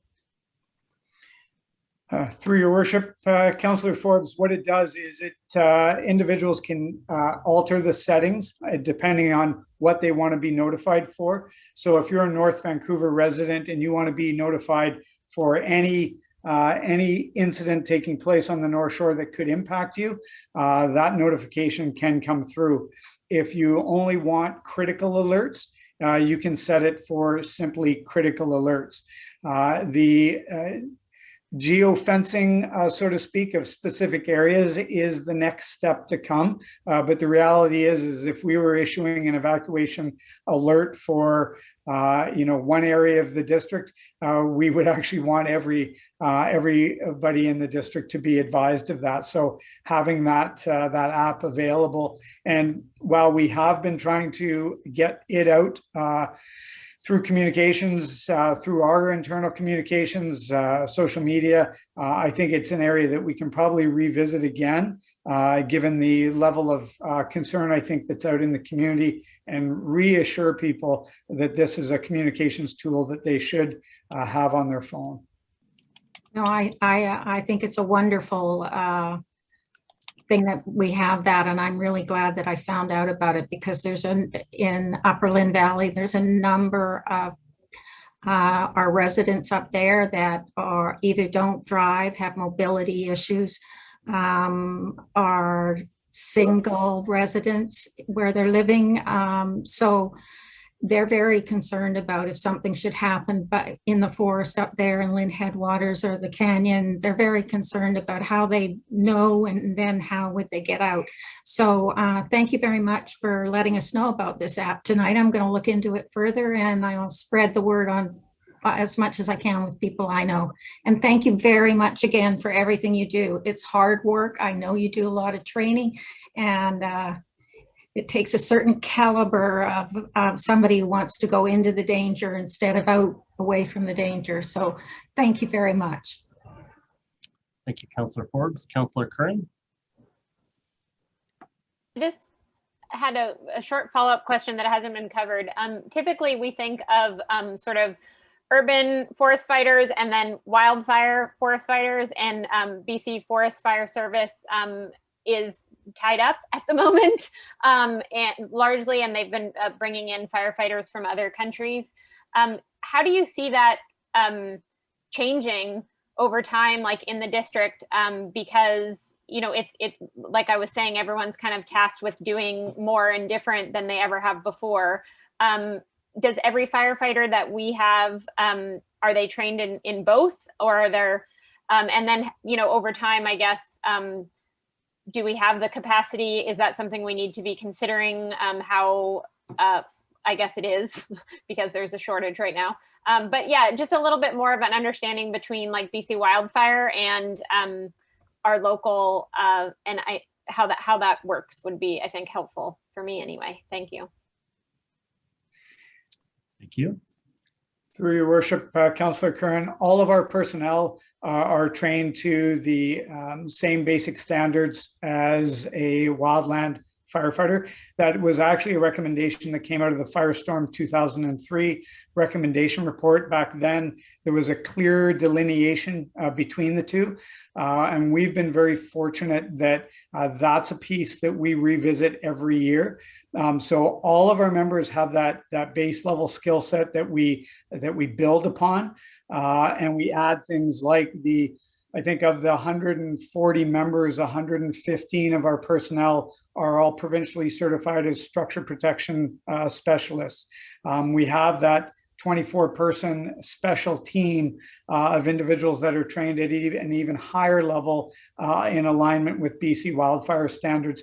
And the reality is the relationship we've built with Coastal Fire Center, particularly our unit crews and initial attack crews out of the Fraser Zone, which are based out of Cultus Lake, is what over the past 5 years has allowed us to do exchanges with them every year, where we send people out to Cultus Lake, they stay there, they stay in camp, and they integrate with the BC wildfire crews at the beginning of the season, and they do the same by sending staff here.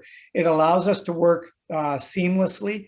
The Sunshine Falls fire was a great example. As the BC wildfire crews showed up, they were actually running into people that they had worked directly with, myself included. Their crew leader, we had actually sat down for a half day of pre-wildfire planning earlier in that season. So the relationships are there. The training is there. We build on it every year. The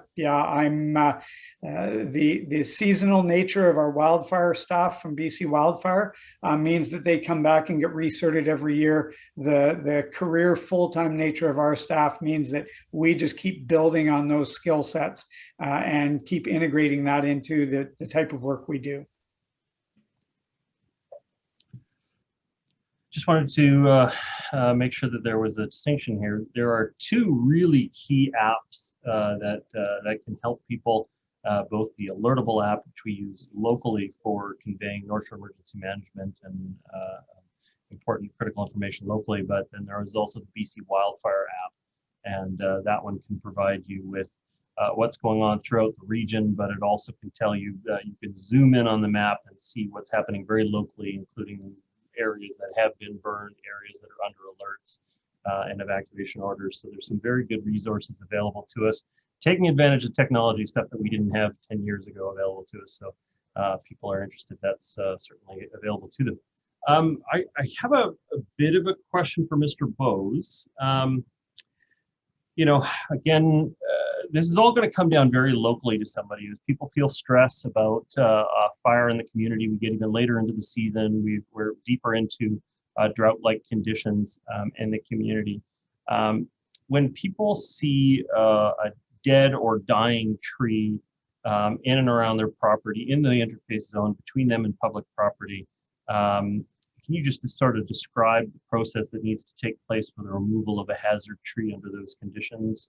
And is there any way for us to, I know under normal circumstances, we would demand an arborist report for the removal of a tree in that kind of stress position or hazard position. But you know, in a lot of these cases, it really seems self-evident, like a photo of it sent, you know, might be able to support us waiving an arborist report for something that is of a hazard nature. Can you maybe describe the process somebody goes through for removing a tree that is dead in that predicament? Your Worship, I'd be happy to do so. So we've had a fairly long-standing and fairly robust approach to dealing with these. So the first thing to do is if a resident can identify whether the tree in question is a public tree or a private tree. If it's a public tree, all they need to do is phone or email the district hall to one of our general lines, provide some details, and we will have some of our arborists on staff come out, have a look. They assess the tree in terms of our policy, which includes 5 different risk levels, and manage that tree accordingly by risk. If it's a private tree, we've already, and this is one of the things we're going to be working on in the very, very near future with communications, is to let the public know that if you have a dead tree on your property and the tree happens to be in one of the development permit areas like a stream corridor, all they need to do is provide an email picture of us, of the specific tree in question, and we will issue that resident a tree permit to have that tree taken care of forthwith. I want to remind the community as well that there are no fees associated with a tree permit to remove a hazard tree. So that permit is free of charge to our residents. And there are no replanting requirements or anything like that either when it comes to the removal of a hazard tree. So if there is any question at all about a private tree, our community can call or email district staff, and we will handle their questions appropriately, which includes managing a tree permit, which we can actually get out for them in very short order upon receipt of, you know, visual evidence of an obviously dead tree. So that is a good point, Mayor Little, and I think we should be maybe looking at revisiting some of our communications to just make our residents aware that if this is the case on their property, that we will work with them very quickly to handle their permitting issues. Yeah, in that case, it's in all of our interests because it really is the risk of the interface fire, either a house fire becoming a forest fire or forest fire becoming a house fire, and managing that fuel in between that area can be critically important. I am very glad that the District of North Vancouver is really taking a leadership position on this fuel management aspect of things, and also just tracking the conditions of our forests. I think it's an area that we naturally should be a provincial leader in. You know, I know we've been the largest benefactor of some of the UBCM grants for fuel management in the community, and people are always a little bit shocked when they first when they hear the chainsaw, you know, and the crews go into an area, they're like, what's going on there? And we go, well, we're removing ladder fuel, making it less likely that this is going to be an interface fire area. And so we had to deal with some of that anxiety when we did the Dorothy Linus project, I remember, but also up in the Hyannis and up at Grouse Woods. But when people see it afterwards, the next season, it regrows, it looks beautiful again. And And also it stays in a state that's in a much lower risk category than it had been prior to the fuel management treatment. I'm very glad to see that it's an area that we're proactive. I know that it's an area that we could take 10 times the amount of resources that's currently out there, and we could find ways to use it and really reduce the risk in the community. There will never be enough resources in this area, but it's something that we certainly have to keep fighting for. But again, it's an area I'm very glad that we're a leader in. Mr. Bose, your hand is up. Did you have a response as well? No, your worship, you reminded me, I think I might have referred to FCM grant money earlier, but you're quite correct that it's the UBCM program which we've been very successful in. So thank you for bringing that up, and we should provide credit where credit's due. Yeah, maybe we shouldn't tell the other municipalities because we just keep getting the grants out of it. But our secret, we still can use them every single year. Members of council, I see no further speakers on the matter, and just wanted to confirm that the original mover of the motion was it Councillor Back followed by Councillor Bond? Is that correct? I think Councillor Murray, actually. Councillor Murray and I followed think by it was Councillor Bond? Yeah. Okay. I'm going to call a question on the motion. All those in favor? Contrary minded? Motion carries. Thank you very much, Chief Hutchinson and Richard Bose, and council for your discussion. We do appreciate it.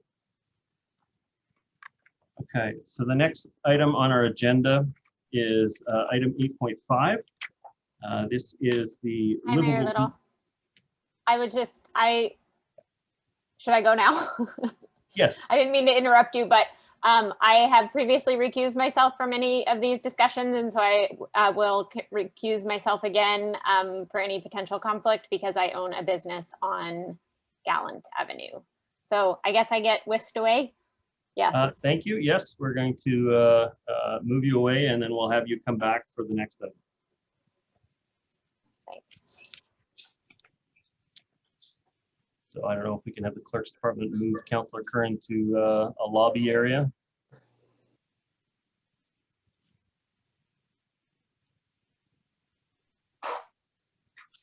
Maybe we're on Zoom. I know it's really easy to do on the other systems, but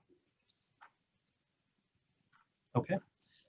All right, so now we're moving on to item 8.5. This is the Livable Deep Cove project. And sorry, your worship. Just to let Councillor Curran know, she will need to formally leave the meeting. We have put her to the attendees, but she will need to actually fully remove herself, and then we can readmit her to panelist after that time. Okay, and just to be clear, how is Councillor Curran to know that it's time to come back in? Nearing the end of the discussion, I can send her a message to rejoin the meeting, and we will then promote her to panelist at that time, but she has left the meeting now. Okay, well, thank you. I think can we create breakout rooms and just send her into the ether temporarily and then bring her back? No? Okay, well, something we'll work on for next time. Okay, so now item 8.5, Livable Deep Cove project update. And at this point, I see Aaron Moxon here, and Aaron has been leading this issue in the community for us. Do you have any opening comments on the matter, Ms. Moxon? Yes, I do have a PowerPoint presentation. I'm just wondering maybe if perhaps Gavin Joyce might have some comments before I jump in, or should I just roll? Your worship, Aaron's capable of leading the discussion here. Carolyn Grafton is also on the line to talk about the engagement results, but Aaron's going to give a few slides to guide council's discussion on this. It is a project update, and our purpose here tonight is to share the engagement results and have council give staff some direction so we can go forward over the summer months and the fall, work on a scope of work design, and come back to council with the program. Okay, thank you. Ms. Moxon? All right, sure, I'll share my screen here. Hope I get it right. Okay, now bear with me just a second. Now, are you all seeing a PowerPoint slide? Yes, I am. We are. Great, thanks. I'll minimize folks a little bit here. All right. Due to excessive pedestrian congestion on the sidewalks on Lower Gallant, the district installed a temporary pedestrian area on Lower Gallant in August of 2020. Following positive feedback from the community and businesses about the pilot project, this January, the district applied to the provincial and federal governments for grant funding to improve the outdoor space on Lower Gallant. On June 11th, the District of North Vancouver was awarded $3.3 million in grant funding from the provincial and federal governments through the Investing in Canada Infrastructure Program, COVID-19 Resilience Infrastructure Stream. The goal of the project is to enhance the public realm and the pedestrian experience in the Deep Cove Village core. Recently, the provincial government indicated the grant program timeline has been extended by 2 years to December 2023 from the original deadline of December 2021. This extra time allows the district some flexibility in the delivery schedule. Shortly after the grant award, the district launched a public engagement program to reach out to the community and invite their thoughts on 3 draft design concepts that each to varying degrees improves the pedestrian safety and expands the pedestrian space on Lower Gallant. So tonight, staff will be presenting council with the results of the public engagement process. And as next steps, staff intend to prepare and implement a scope of work, design, and project plan that aligns with the grant program goals, aligns with the community's preferences, and aligns with council priorities. A 16-day public engagement survey was rolled out to seek the community's level of satisfaction with each of 3 draft design concepts, and also to gain insight into the community's preferences for the Lower Gallant area. What are their likes and dislikes about the space? Their expectations on how this space should be used, and what design elements were more or less important to them. The survey received a high level of participation with over 800 respondents. A large majority of the respondents reported to reside in the Deep Cove area. Of those, a majority reside near the village core. When asked what respondents like most about the Lower Gallant area of Deep Cove, the top 3 responses were a small village feel, local shops, restaurants, and cafes, and scenery and access to nature. The top 3 dislikes included the look of the temporary orange barriers, lack of parking in the wider Deep Cove area, and traffic volume congestion and the feeling of being too busy.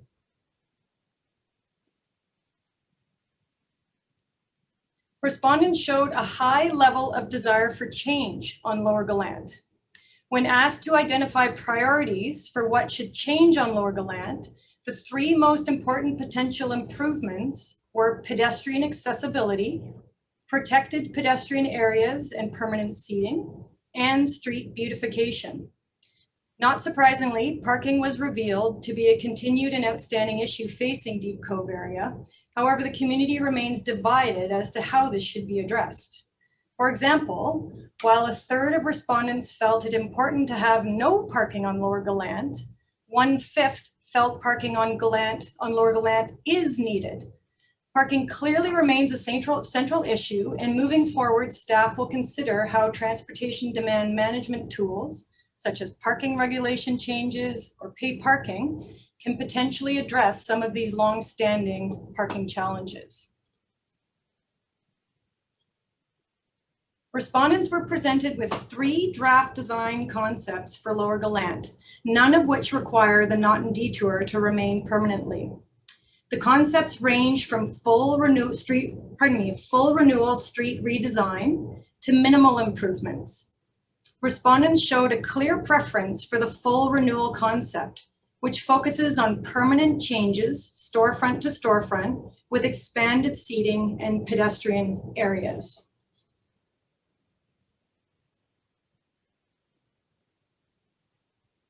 All right, let me just catch up here. Here we go. To move the project forward, staff will take the input received from the public, along with council priorities and technical and financial considerations to develop a project scope of work.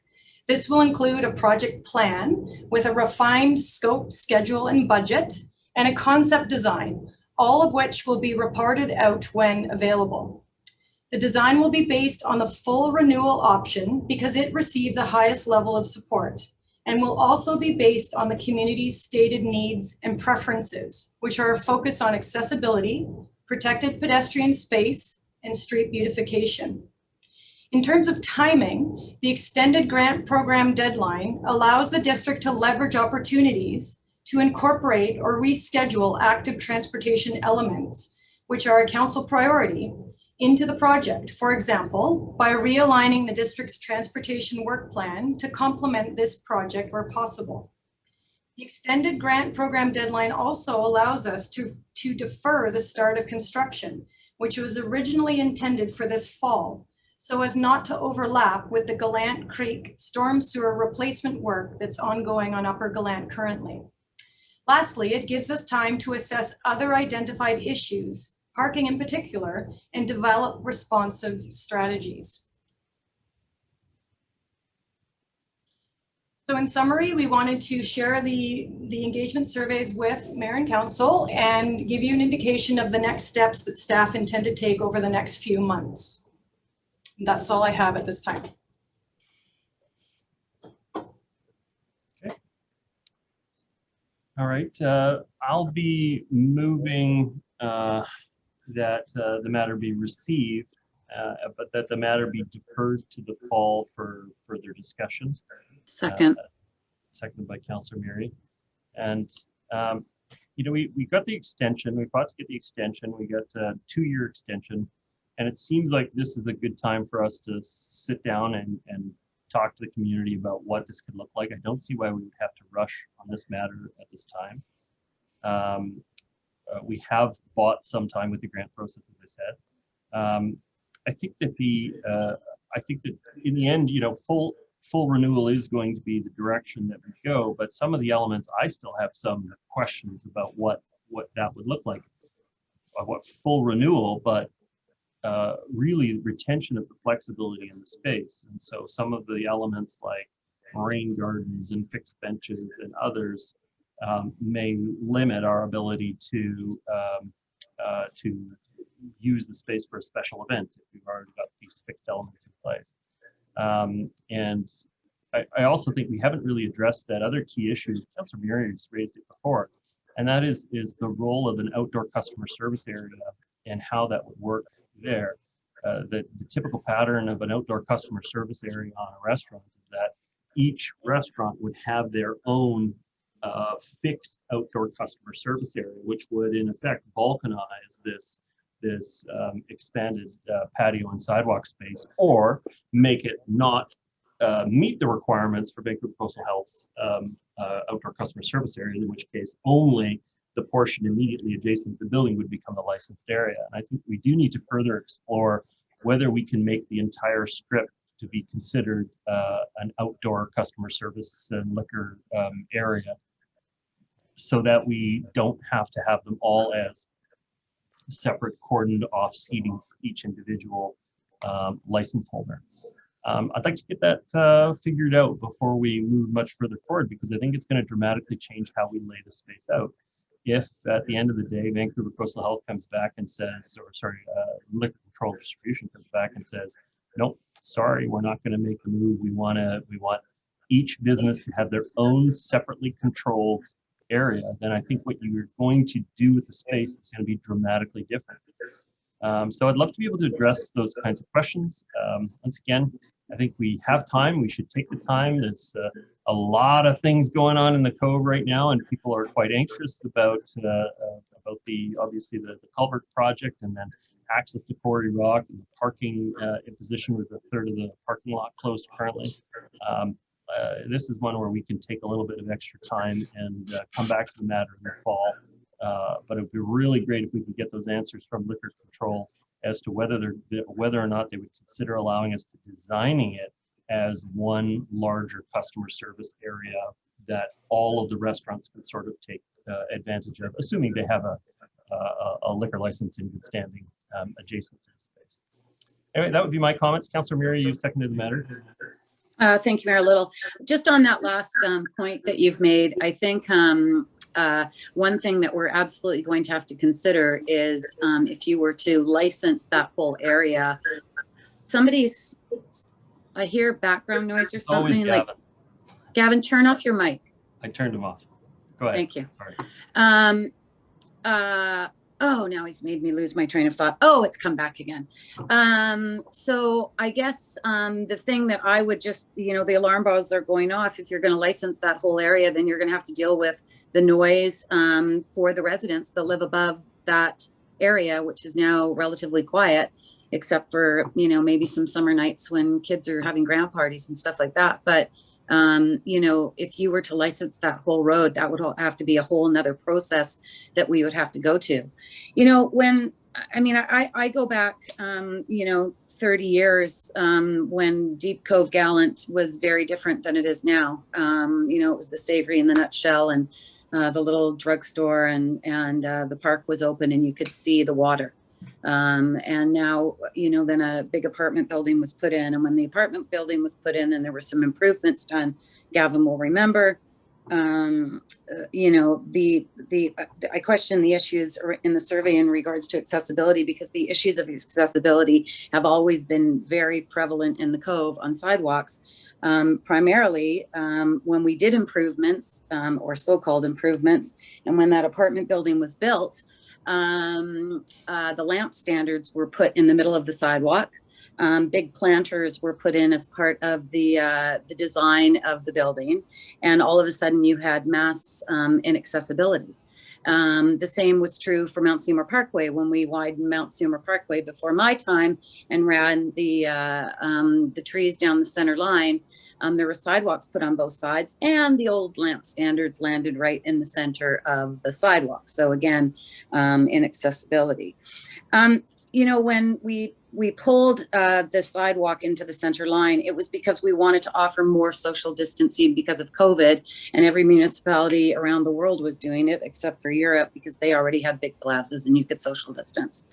And then we turned around and we added picnic tables, and then we turned around and said it was okay to build your own little coveted area in the roadway in order for the restaurants and the businesses who were struggling to allow drinks to be served on the roadway, per the licensing regulations. So the very thing that we were trying to achieve, I think maybe we didn't achieve that because we added a whole bunch of things.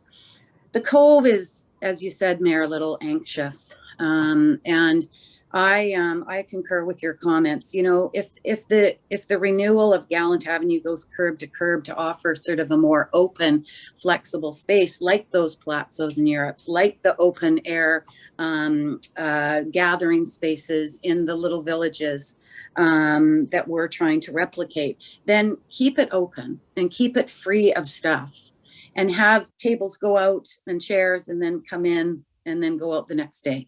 Instead, I see in renderings, and I know to me a rendering speaks 1,000 words because I'm visual, but I see, rain gardens down the side of the road. And I think there was this middle ground concept where we didn't want to take out all the parking on one side all at once. We wanted to sort of test what that was going to do.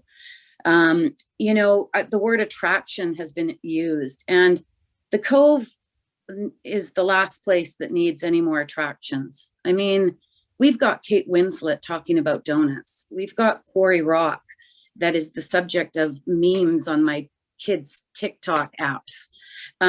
We've got, the Cove itself. We've got, parks, and now we've added, drinking to parks. The Cove is still a residential community with people living in it. And I lived there for many years. My dad grew up there. It is a tight-knit village. It's a small little village, and it takes a lot. One of the things that it's been taking for a long time, since I think we welcomed the world, is the amount of cars that drive around the area over and over and over again until they find that coveted parking spot. And I still hear little about how we're going to deal with that. People they're frustrated. They're upset. They've always shared. We've always shared this community with others. But now we share it, And at the end of sharing it on a weekend, there's piles of garbage next to the overflowing garbage cans. You know, there's cars endlessly continuing to circle. You know, this work and this report is certainly going to bring some, you know, improvement from a visual perspective, I guess, but beauty is in the eye of the beholder. And I think the livability of the Cove is as important to the residents as sharing the Cove with the outside community. And we have to balance that. We have to find a middle ground to that. You know, this, you know, engineering and planning, the municipality runs lots of projects like this. This has been a stressful one and a bumpy one. And I will not deny that we needed to do that extension in order to run the traffic into the Cove. We couldn't have done it any other way. That was a bumpy, you know, it was bumpy for a lot of people to, you know, see the amount of change. But I know that we needed to do it because taking them down other routes was going to be worse. So I know we needed to do it for the culvert. But there's too much going on in the Cove right now. We need to step back. We need to have hopefully our first meeting together in person. Maybe we have a public meeting in the Cove at the Cultural Center at the Yacht Club. We can put some drawings up on boards like we used to, bring people together, have a facilitator to talk through some of these things. We've got this extension from the government and I thank them for that. I think it's a good move, and let's get this right and just smooth out the bumpiness that's going on right now. And, you know, it's the summer right now, and I concur with some of the comments from the speakers at the beginning of the meeting that a lot of these issues are really big issues. And I am disappointed, Mayor Little, that these items always seem to come at the end of the before the summer break when lots of people are away, especially now that COVID, we're rounding the corner. Everybody wants to go away. And I think we need to talk about maybe having council meetings more often, because we clearly are not getting this important work done earlier when we have our residents at home and paying attention. Right now, they just want to get out of their house because they've been cooped up for a year. So I think we do need to go into the fall at least, and we've got to have some public meetings with our residents and talk to them and clear some of this up. Thank you. Thank you, Councillor. Next speaker is Councillor Bond. Thanks, Mayor Little. I guess, you know, hearing your concerns and those of Councillor Murray, you know, the specific concern about liquor licensing on the entire area, general concerns about visitation and the impacts of visitation to the Cove, which is an ongoing issue. We have been dealing for years in different ways, and kind of some specific design concerns. I don't understand how those aren't actually addressed with the staff recommendation at all. You know, I don't, this recommendation to me doesn't read as take the concept plan, put together some engineering drawings and put it out the door. It reads as continue to address these things, develop the scope of work, come up with some more refined drawings in response to what council has said now, but also in response to what has been heard in the community survey. So I don't necessarily see how what's being recommended in terms of coming back to this in the fall is any different. You know, I would rather have staff continue to work on this and continue to develop the concept that is clearly preferred by a majority of Deep Cove residents. I think looking through the very detailed survey results, you know, 65% of the people that responded to the survey either live in the Cove or walk to the Cove, and they have a high desire for moving in the direction that is recommended here with the full renewal. How the full renewal looks in terms of the design details, that's what staff are asking us to give authorization to go and do.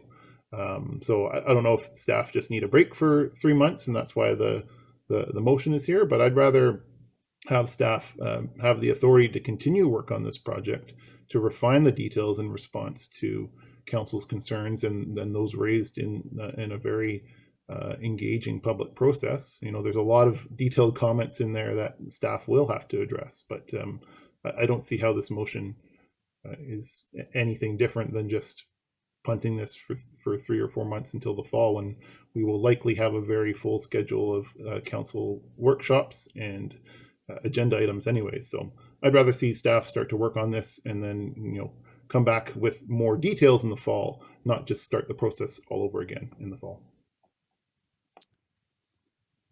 Yeah, okay, thank you, Councillor Bond. Councillor Hanson? Yeah, thank you very much, Your Worship. Thank you to both Councillor Murray and Councillor Bond for their comments. I absolutely agree with Councillor Murray's broad comment that there's simply too much going on in the Cove right now. I'm in the Cove at least once a week, and I have been for years on end, and it gets busier and busier and busier. Traffic, cars, people coming there from all over, and the total effect is just as was described by Ms. Moxon in her presentation. The primary concern is that it's too busy, it's changing, and parking is a very central issue, and how that issue is going to be addressed. I'm happy to support the motion to defer with the grant funding being available now to December 2023. There clearly is no rush. Clearly from my communications with people in the Cove, there's much sensitivity. There's much sensitivity as to a number of issues.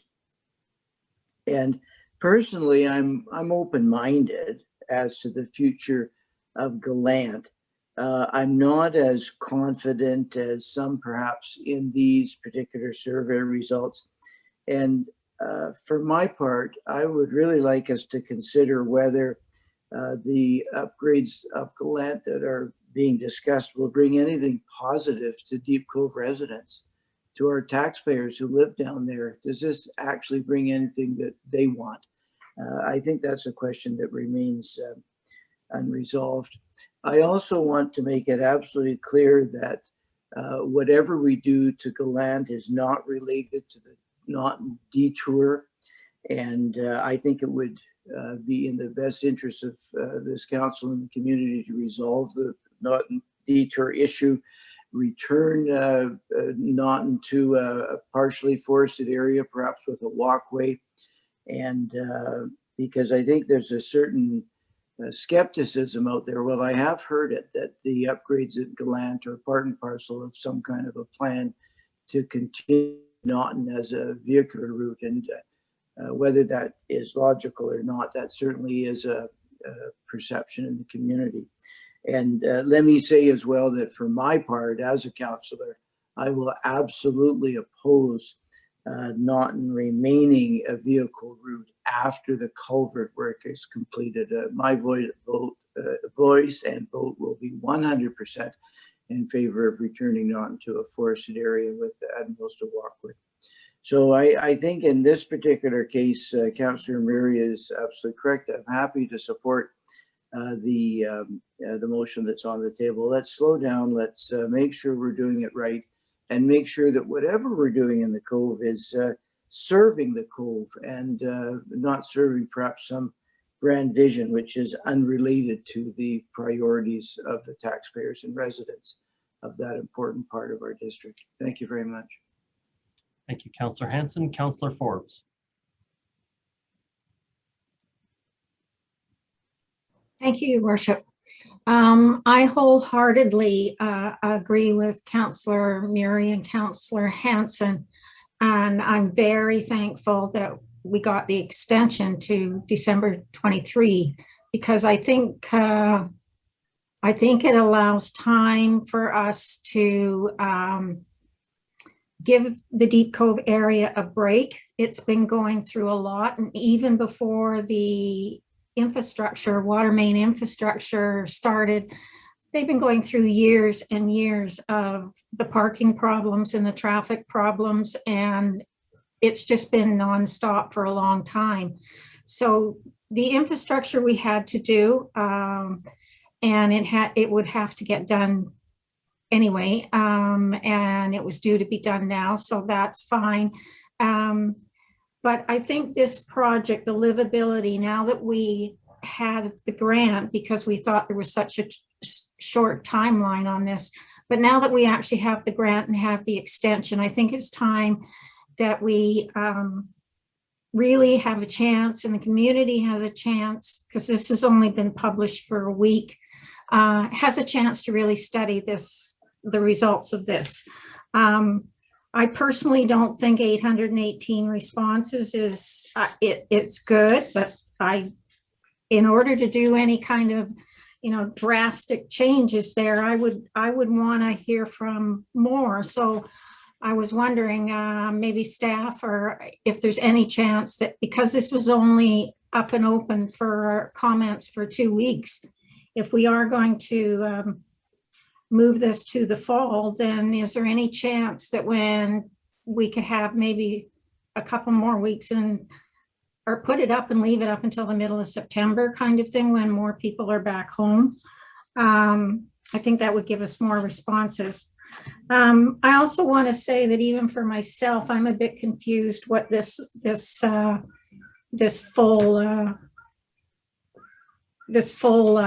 change is myself. So I would need a lot more questions answered. And I think that if I'm understanding what the staff wanted in their recommendation, was that they'd go and they'd actually work up a design and bring it back. It doesn't say whether it's going to come back for any kind of further public comment from the citizens in the Cove, and I think it definitely should. Otherwise, we're just kind of saying, okay, go for it, and then we might not get back what we all think we've asked for. So I think it should come back to the people again, and I think I like your idea also, Mayor, that I always love the idea of a public meeting or an information night. I think that would be really good, and we'd all have a chance to better study this report and deal with it in the fall. So I've been talking to a lot of people in Deep Cove, and I went out there last week and I took a look at the situation of all the things that are going on there and the traffic, and that's before the drinking in the parks is going to start. And it's crowded, it's active, it's busy. There's a sign everywhere for you to read. So I think a break from that is necessary for everybody. We don't need to hurry like we were doing before. And we want to get it right, and we want to get it right for the businesses there, and we want to get it right for the citizens there, what they want. So I wholeheartedly agree with the motion. Thank you. Thank you, Councillor Forbes. Councillor Back. Thanks, Your Worship. I do hear all of the comments that have been made around the table. And I'm sensitive to what's happening and the amount of pressure on Deep Cove right now. And I know some of you spend more time down there than I do, although I might go down and drink in the park soon. That was a joke. Sorry. So I'm supportive of taking a step back. I don't think it's going to delay the project in any material way. And I think having the extended deadline will result in a better project. I'm most interested in how we can leverage with other opportunities, particularly active transportation. We regularly encourage residents to not drive out to Deep Cove, but cycle, and there's really no safe way to do that right now. So I'm interested in any opportunities to link this project with some of those active transportation options. But it does look like there is, a significant amount of support for this. I don't know that, we're going to change the result or hear any vastly different opinions, but I think taking the time to have a different kind of conversation with the neighborhood is a good thing to do. I do like the full renewal idea. I think it's just overall going to make Deep Cove friendlier for people to get around safely, for people to sit out and enjoy those patio spaces. So overall, I think it's a really nice looking refresh, but it does represent a change, and I definitely recognize that, as I do the pressure that's on Deep Cove right now. So I think taking the extra time right now and having a bit more of a conversation is the right thing to do. I'd be happy to have a beer with you in the park when it's legal. I'll see you there. Okay, thank you, Councillor Back. Councillor Bond. maybe just a clarification from staff on what their interpretation of this motion is compared to what would have happened if council had approved the staff recommendation. Your worship, I'm not sure there's a change in the motion, there's a change in the timing. And I'm hearing that council would like to step back, but before we advance this project, ideally we need to come back with a concept design so that council can get their teeth into that and give us a little bit of feedback. I'm hearing one thing tonight around the liquor license, but we probably need to show you a little bit more on the full renewal, what that looks like before we return back to the community. So building on what we heard with the input from the community, that would align with the concept design back in the fall to show to council and then proceed to the community. So Councillor Bonda would be more along the timing side of things as opposed to what the steps would be. So same steps that we were going to do anyways, but so it's basically the same thing. Yeah, through your worship, it is. The only way we're able to advance this now is to give council more information on the design, the concept design that aligns with the input we got from the public, aligns with council's comments, and we need to have further discussion. As I say, we heard about the liquor license, but we could talk about the width, the pavers, the street furniture, the trees, the lighting, get a little bit more around what if council's comfortable with that before we proceed to the public in the fall. Okay, well, if it's basically the same, staff are doing the same thing that they were going to do anyways, then I guess I will support. I'll support the motion. You know, the pressures on that are happening in the Cove aren't going to change because we do or do not proceed with the motion as presented. They're going to be there anyways, and so I think addressing them sooner rather than later means that the headaches that are happening in the Cove will hopefully see some sort of resolution sooner. So, you know, there's a trade-off in waiting and delaying, which means the issues will be addressed later instead of sooner. So I'm just slightly confused by the reason for the motion and the actual change in outcomes, but I guess we're going to see it again in the fall anyways. I don't know what else to say, Councillor. 5 councillors have all said that they see reasons to defer the official decision. I get that you're trying to make a distinction between, but yeah, I guess one more comment. I want to be careful about throwing any kind of dissension towards the work that staff have done. I heard a couple comments about the survey results and potentially those not being valid or there being some kind of ulterior motive. I think as elected leaders, we should be supporting the staff results, and perhaps there's some clarification on how the survey is interpreted, and people on council and the community need some assistance in interpreting the results. But I think kind of throwing a red herring out there that the survey might not be valid when more people responded to the survey that live in Deep Cove than likely voted in the school district by-election, I think is a dangerous path to lead the community down. So I didn't hear a member of council say that they didn't respect the feedback from staff, but you know, there definitely were some aspects of the ideas board that weren't necessarily carried straight through into the. But this is not the Not in Detour. This is the lower. So, yeah. And I don't want to mix the issues. I don't want to mix the issues. Here, so I think it's very important to keep them separate. I understand that, but I think the questions that were raised by council about the validity of the survey were about the other matter, and they were quite specific to the fact that the ideas board elements were more or less paraphrased. I don't think that they're not representative of it, but I think that that's what the comments were about, or the ideas board. Anyhow, thank you, Councillor Bond. Councillor Murray, follow-up comments? Yeah, I think the community does feel uncertain about, and I'm hearing you want to keep this separate, but it's hard to keep it separate if you're talking about programming a plaza and you know, maybe shutting it off for special events as a concept, which I think is something that has come up.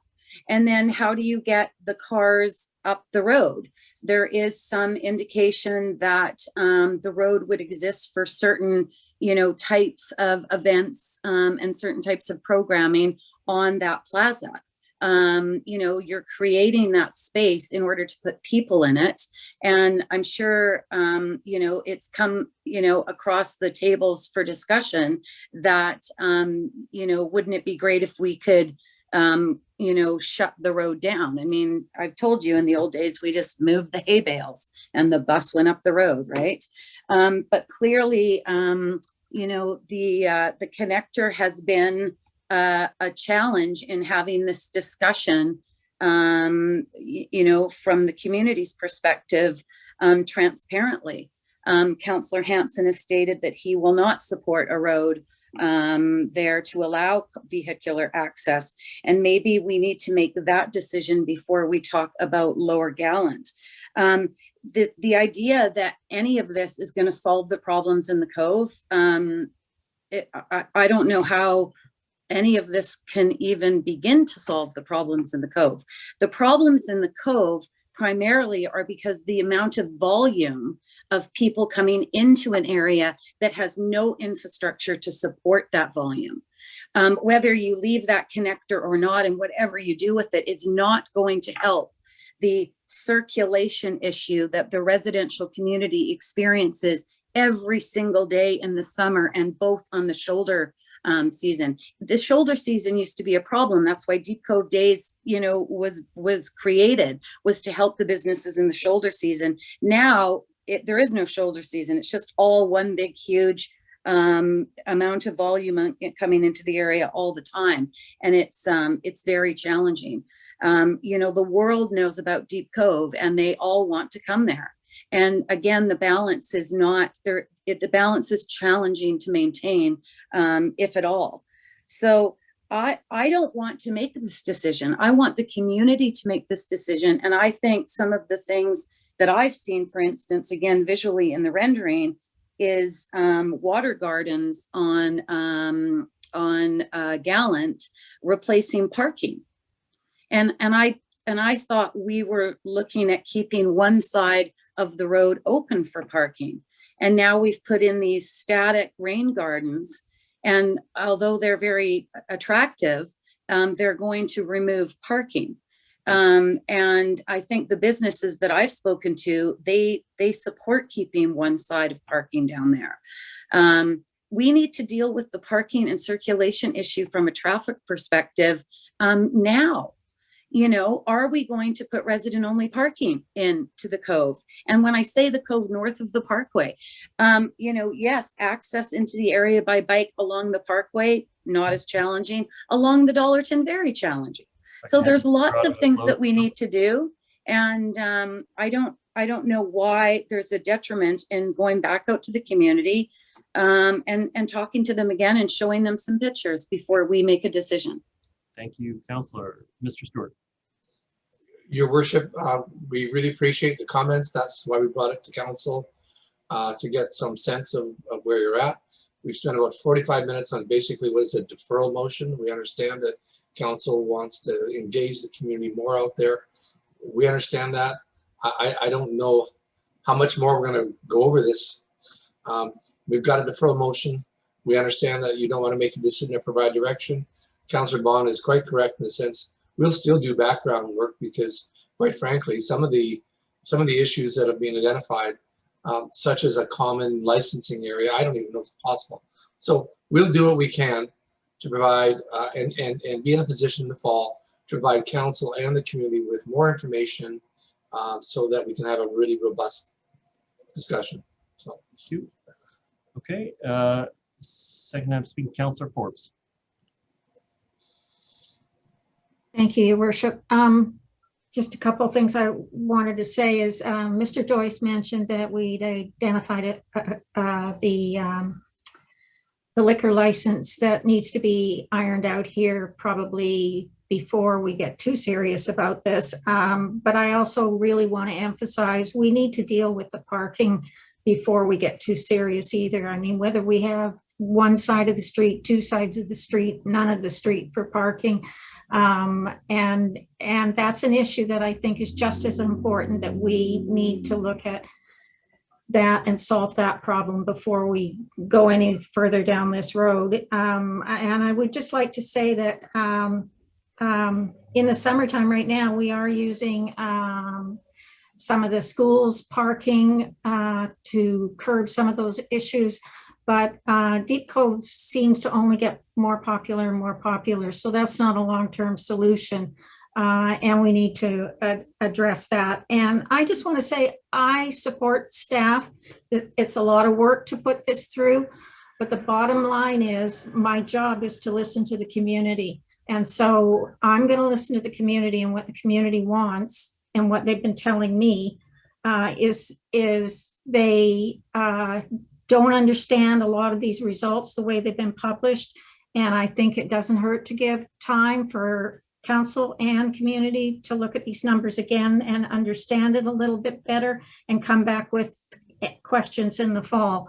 And as far as the McNaughton detour, I'll go on the record saying that I've heard from the community, and maybe that will change, but as it stands right now, the community doesn't want that to be a road, and that's my feeling as well. I think it should be returned to parkland.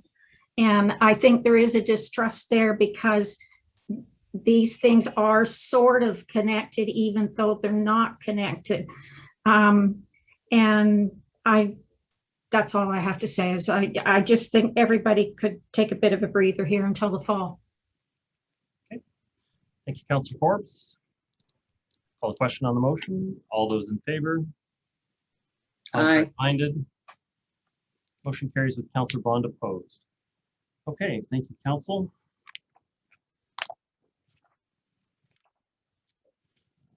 Next item is Targeted Official Community Plan Review and Action Plan. And we have Mr. Milburn first, Ms. Atva second. Mr. Milburn. Thank you, Worship. Just to introduce this item, is returning from a workshop, and Ms. Adva has some very brief introductory comments, after which we'd look for council direction. Thank you, Worship. Thank you, Ms. Adva. Thank you very much, Mayor Little. Good evening, members of council and the listening and viewing community that are here still tonight. Thank you so much for the chance to bring this item back tonight. This action plan arises out of the targeted OCP review, and it's been structured to help us address issues around housing, climate emergency, transportation, and employment lands and economy. It is oriented around 8 priority actions and 21 supporting actions, with a particular focus or lens around social equity and climate emergency. At the workshop on July 12th, some questions were discussed around engagement as part of this process. The total participation in this process over the past 2 years has been very high at all stages, from phone surveys to open houses and online surveys, with more than 2,500 participants engaged. The action plan reflects what we heard through this process, and it's a guide for how the municipality can prioritize our resources to achieve our OCP goals by 2030. The recommendation in front of you today is to approve the Targeted Official Community Plan Action Plan. It is an important milestone and the key deliverable from the targeted OCP review that started in 2019. Thank you. Okay, and just to open up matters again, just want to remind council that this is the targeted action plan. And so in order to actually make any of these items into bylaws and changes to the OCP, we would need to have subsequent meetings and subsequent public input processes for the individual portions. This is more or less the consolidated view of those to help us get to that point. And so while I think we probably could have spent more time talking to the public about it and getting their feedback, there will be opportunity to talk to the public about the individual aspects of it as we move forward. And so I will be supporting the plan as approved, and I will be moving the staff recommendation. Is there a second on the matter? Seconded by Councillor Hanson. Okay, no further comments from me at this time. Most of my comments were made at the last time we had this discussion. Councillor Hanson, further comments from you? Yeah, thank you very much. And my comments are very much along the same vein as yours, Your Worship. This document that's in front of us is the product of a whole series of discussions. It's the summary of a process and countless hours of work by staff, for which I'm grateful. Community input of a wide variety, again, of which I'm very grateful, and extensive hours by this council, who have debated these individual issues in different ways to arrive at this action plan. It represents, from my point of view at this stage, really a statement of common sense about the issues that our community does face and the types of solutions that we need to look for in terms of directions. I believe the plan is good, and I'm happy to support it. Going forward, the test will be, as Mayor Little stated, the individual bylaws that we're going to have to create in support of the different details of the plan, and the different decisions that we're going to have to make. Effectively, we've been given lenses through which to view policy, because we're confident that if we view the policy through these lenses, we will move in a direction which will benefit this community. But as we have so often seen in this council, sometimes we can stare through these lenses and arrive at different conclusions, and that may yet happen. But what we're trying to do, of course, is develop a consensus as to our goals. And I think we've successfully done that in this document. So I'm happy to support. I thank everyone who's involved, and I look forward to working with council on a step-by-step, decision-by-decision basis to work in a direction that I feel is the correct direction for this community. Thank you very much. Thank you, Councillor Hanson. Councillor Murray.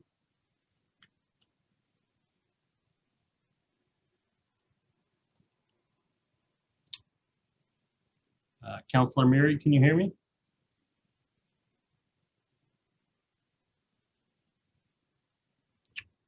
Any other speakers, so we can try and come back to Councillor Murray? Councillor Forbes, any comments? Just a couple things.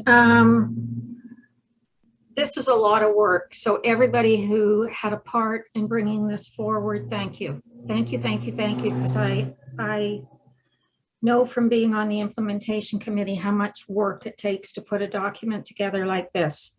The one concern that I do have, though, and we seem to do this quite often in the district, and this is a really, really important document, and it's had an awful lot of work put into it, and yet it comes forward halfway through the summer. So, you know, I would really like us to stop doing that. Bring these types of reports forward either earlier in June so that we catch people before the school break and before everybody starts thinking of summer, or we bring them in the September when everybody's around to comment about them. Having said that, though, I just want to make one comment that this has to address the district as a whole. But I just want to make note of the fact that some of our town centers are more developed than other town centers. So some of the things that are said in here, and I'm speaking from my experience in Lynn Valley, some of the things said in here, Lynn Valley happens to be pretty far along the road of where the OCP wanted it to go. So some of the things in here, maybe Lynn Valley's got enough of, or they've already reached that.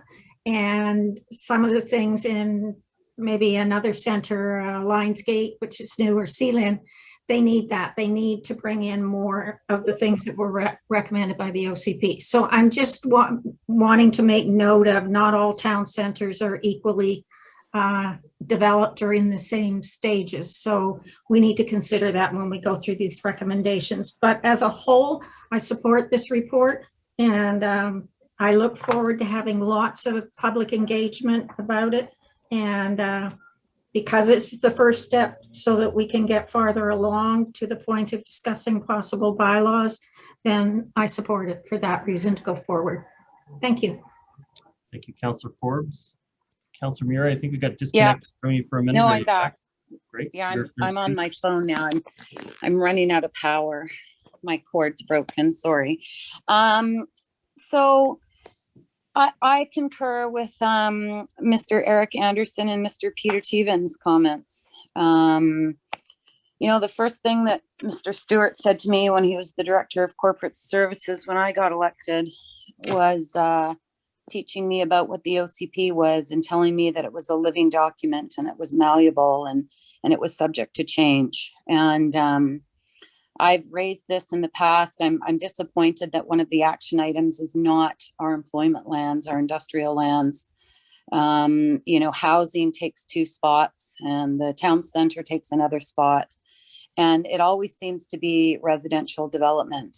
And as Mr. Thievin so poignantly pointed out, you know, density doesn't create affordability. We are more expensive than we've ever been. We have more traffic than we've ever had.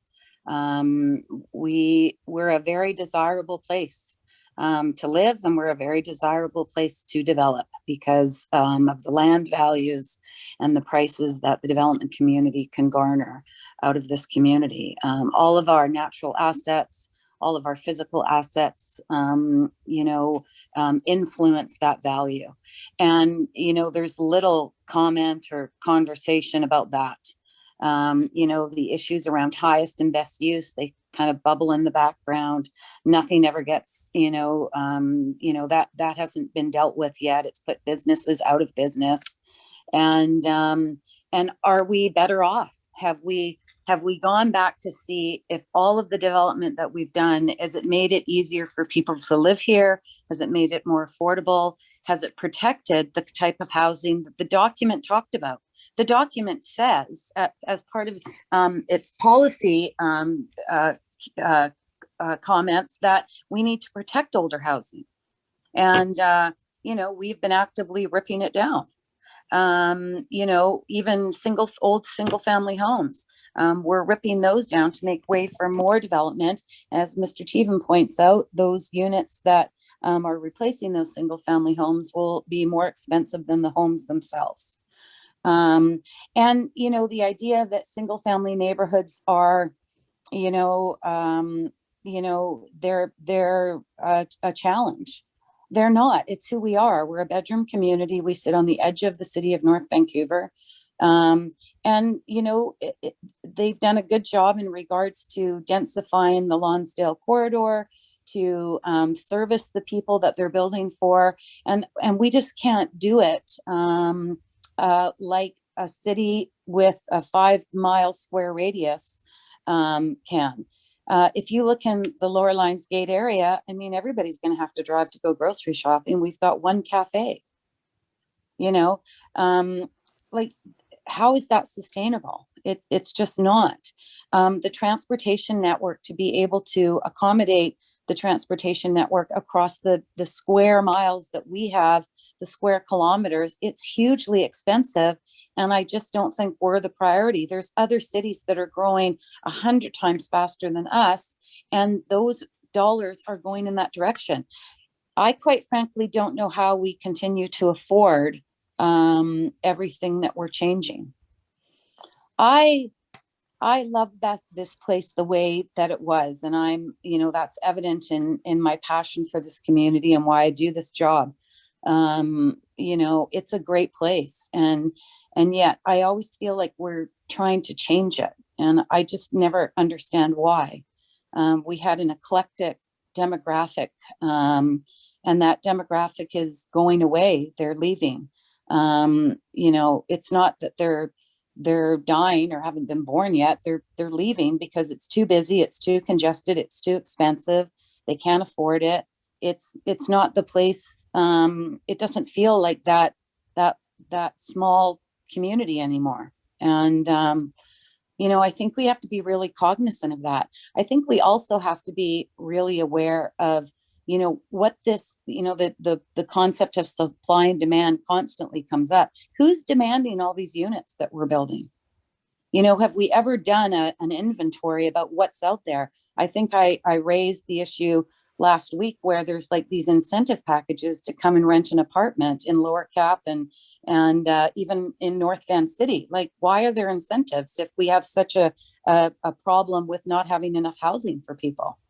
You know, so I think we need to do an inventory of what we've got. And I think Mr. Thievin's brought some numbers forward that could start us off. It's just one development after another, like it's going to save us. And I don't know if that's what's going to happen. I think we've got lots of challenges, and we've always shared. We've never put the drawbridge up. We've always said, you know, come and be a part of this community. It's a great community to live. But, you know, we got to be careful that we're not making it not that great community. We've got to protect what's great about it. And the traffic congestion, the complete unaffordability, the tension, and the cost of living in this community is just so expensive. The gap between rich and poor is getting wider. You know, that the OCP changes. So let's watch it change in regards to the ATR and the Tsleil-Waututh vision for the 40 acres on Dollarton. What's going to happen in Maplewood? You know, jobs were supposed to be put in under the concept that the municipality was looking at several years ago. That may change going forward. We have to look at what kind of jobs that we can produce to support our port, support our communities, support green business and tech jobs that have come here. We've got to start supporting that. And I still remained a bit shocked that jobs and employment didn't rate as one of those top 8 action items only within town centers. We have a lot of employment outside of town centers that's far greater than what the town centers could produce. And those businesses need our support. So anyway, I'm really neither in support or against. I won't raise my hand against because I'm going to go back to what Mr. Stewart told me. It's a living, malleable plan. I'm going to cross my fingers that that's what it is. And I think the community needs to understand really what an OCP is. They don't, I don't think.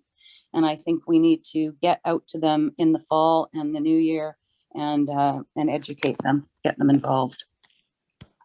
Thank you, Councillor. See no further speakers on the matter. Councillor Forbes, the second time. Sorry, I thought my hand was up, Your Worship. Okay, well. I was just going to say Councillor Back just put his hand up before me. Councillor Back first time. Thanks, Councillor Forbes, and thank you, Your Worship. I was just going to comment on business and the economy. And while there are not any of the priority actions directly aimed at business, there certainly are a number of supporting actions that will support small business. And I think that the themes of supporting our local economy do resonate quite strongly within this action plan. So I just want to make sure that those supporting actions are given the attention they deserve, because I think there's some really good ones in there to support. And I'm sorry, I'm just trying to get them in front of me and I don't have the whole list. Oh, there were. So I won't go through them all, but just to highlight that there are a number of them that will, be a real benefit to our business community. And I know that in speaking as the rep on the chamber, the chamber memberships are generally quite supportive of the actions that are here to support the local economy. Okay, thank you, Councillor Back. Councillor Forbes, the second time. Thank you, Your Worship. I just wanted to say I agree with most of what, or all of what Councillor Murray said. My idea in approving this to go forward is, as you said, Mayor, this is simply to get this action plan to start moving. It will require meetings and it will require conversations and public information and bylaws before anything actually turns into being in stone, so to speak. So it's a guide. It's a guide to where we want to go. And what I liked about this document, having spent a year of my life on a implementation committee, and I was not the first implementation committee. I think I was on the third. And the point was action was never taken. So a lot of the things that are mentioned in here were mentioned in the, originally in 2011 in the original OCP, but it never had any action done on it. And as I said before, some of the town centers have had some action, some haven't, some are just recently getting developed. There are things in here that I don't necessarily agree with, but in order to bring this to a conversation point, we needed this action plan because we've gone years with committees recommending diverse housing, transportation improvement. We've recommended all these things over and over again, but previous councils didn't take action. So I think this is a good start to have an action plan laid out. It's open for discussion, and then we'll see where it goes from there. Thank you. Thank you, Councillor Forbes. Councillor Curran, the first time. Yeah, I support this. I think we've talked about this for a lot. This has been in the works for a long time. So I do want to thank staff and all the public who did participate in the process, and there'll be lots more opportunities to do so. And I think just talking about change is really important, because I heard someone else said this, so I'm not taking credit for this quote, but the best way to keep what you love is to change. And I think that we are just at this time to not talk about the transformation that is required. I think it's just, this is not the same world that it is for so many, that it was for so many reasons. And so I think to really reflect on what brings the community together and what are the things that we agree on. And I think that we do agree on a lot of things that we want in the community. And I don't think it has to be a conversation that becomes a binary about development always or not. There's so many other things that go into creating a community that now is looking at policy through a lens of climate and social equity, which I think is an improvement. And as Councillor Hanson said, perhaps we arrive sometimes at different conclusions based on those lenses, but I think it is a step forward for us. And change, I recognize that change is hard and it's scary, but change is here. So it's, what are we going to do with it? And, again, I always look back on 10 years from now. I stand here today, sit here today, and there's so much that we know. We know we're in a climate emergency. We know that there's systemic issues that we need to deal with, including racism. We know that we need to move on reconciliation. There's so many big societal and global challenges that we need to face, and we can do it together. We can do it as a community together, and that's going to require working together in new ways. So I look forward to doing that, and we do need to move. And I think the idea that to move urgently is just about development isn't true. We need to reform our transportation systems, and there is a lot we can do. There's things we can't do, but there's a lot we can do. So I look forward to working together in the community to do that, because I think that we have great staff and people to bring us where we need to go. So thank you, and yeah, I look forward to actually some action and some accountability on the action. Thank you, Councillor Curran. Councillor Bond. Thanks, Mayor Little. And I think Councillor Curran took a lot of what I wanted to say specifically about change. And I think, it's quite common to hear and to feel that North Vancouver is changing faster than we can keep up with. But I think a lot of the work that's been done here by staff, and it's many years of work, there's significant amount of background material that's been put in here, staff time, consultant time, and community time. And I think a lot of what that work has shown us is that it's not because of what we are doing that North Vancouver is changing. It's because of what we haven't done and what we are not doing. And so, I'm hopeful that this action plan will be treated as an action plan, not another study, not something that we delay for another 2 or 3 years or 4 years or 5 years, because as Councillor Curran said, change is here. The community is changing. We've changed a lot over the past 25 years, but just just look at yourself, look at your own body. We can't, maybe we liked our body 25 years ago. We liked, our situation, but change happens. It doesn't matter how much we liked our body 25 years ago. We have a different body now. And so we need to adapt to that, and we need to change to the new reality that our community is. And so I do hope that these actions will be supported by council, because without action, we don't get any of the outcomes that we're looking for. This work was supported in the initial OCP. We've refined it with this document. And so I think the key point here is taking action, making decisions quicker than we have in the past, because the world is changing faster than it ever has before. And we need to be able to move more nimbly to adapt to that. So I think that's the most important thing. I want to see action. I want to see decisions come out of this, specific ones, and I would hope to see council support those actions in a quick way, so that we can get those outcomes that we've asked about in the OCP, that we can get those outcomes that we're concerned about, and address the changing challenges in the district.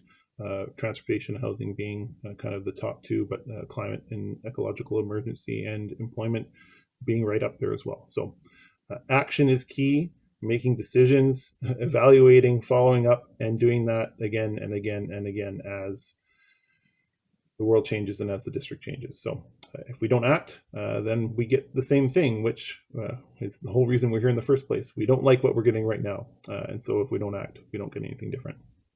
Okay. Thank you. Councillor Back. Thank you, Your Worship. Just to say, I don't think I fully acknowledged how much work went into this. So I do want to just thank staff for the over 2 years of work and engagement, and thank all of the consultants that were involved, because this is a huge body of work. And I definitely agree with Councillor Curran and Councillor Bond that we do have to treat this as an action plan and really wholeheartedly get behind everything that's here. And I know a lot of the things here are things that we're already doing as a council, but I too am looking forward to the action that's going to come out of this, because I think it really does reinforce that we have a pretty solid OCP. I ran in the last campaign saying that I supported the OCP because I believed it is a good document that is taking our community in the right direction. And I think that this action plan really reinforces that with some really great new lenses that I think make sense in where we are today. So just to say that hopefully we are all committed to this, because I think that's going to be the key to its success and to achieving our goals in the next 10 years. Thank you. Thank you, Councillor. I see no further speakers on the matter, so I'm going to call the question. All those in favor? Contrary minded? Okay, and unanimous consent. Okay. All right. Thank you, Council. Going to move on to item 8.7. And just note the time, we're at 9:55. And here we go. So this is the Metro Vancouver expression of interest for member lands for Metro Vancouver housing. And this is a report from Councillor Bond. Councillor Bond, your motion and your comments, please. Yeah, I will move my recommendation. Thank you. And is there a seconder on the matter? I'll second it. Okay. Thank you. Your comments, Councillor Bond? Yeah, I'll make this relatively brief. We just passed a targeted OCP review that in part, one of the priority actions is looking at district lands for affordable housing. Back in November of 2020, we also, council fully supported a detailed scenario analysis of at least 6 sites in the district that could be used for various forms of social or affordable housing. Metro Vancouver did an expression of interest for partnering for their affordable rental housing program on a municipal or member jurisdictions lands. I think it was last year and a half ago, and 2 projects were successful. Metro Vancouver is doing another call for expressions of interest for affordable housing projects on the member jurisdictions, and I think it's important that council endorse in principle a process to identify a site and endorse the negotiation process to submit this expression of interest. One thing that's included in the report is the evaluation criteria, and so having a site that is pre-zoned and ready build homes is really important in terms of getting the selection. And maybe I'll step back a bit for Metro Vancouver Housing. Metro Vancouver Housing provides over 3,400 affordable rental homes around the region to almost 10,000 people in Metro Vancouver. The mix is usually about 1/3 geared rent to income, with the remainder being low end of market, about 10 to 20% below CMHC median market rents. And this expression of interest is part of a dramatic expansion, probably the first expansion in publicly owned housing for Metro Vancouver in many decades. So this next round is quite important. There's funding behind this. Rents could be more affordable if and when provincial and federal funding is secured. So you could see a much deeper rent availability. So just that's kind of the introduction, getting council to support this process and to have a site identified and submitted as part of the expression of interest. Councillor Bond, Councillor Back. Thanks, Your Worship, and thank you, Councillor Bond, for bringing this forward. Not too much to add, just to say that I fully support this. I would love to see a Metro Vancouver housing project in the district. We know that we can create the greatest amount of affordability wherever we use district-owned land, and so we know where those sites are that could potentially be used. So to absolutely support having staff take a look at this and seeing how we can respond to this request. I do like the Metro Vancouver model as well, and rent geared to income makes a lot of sense. So pleased to see this go forward if there's enough support.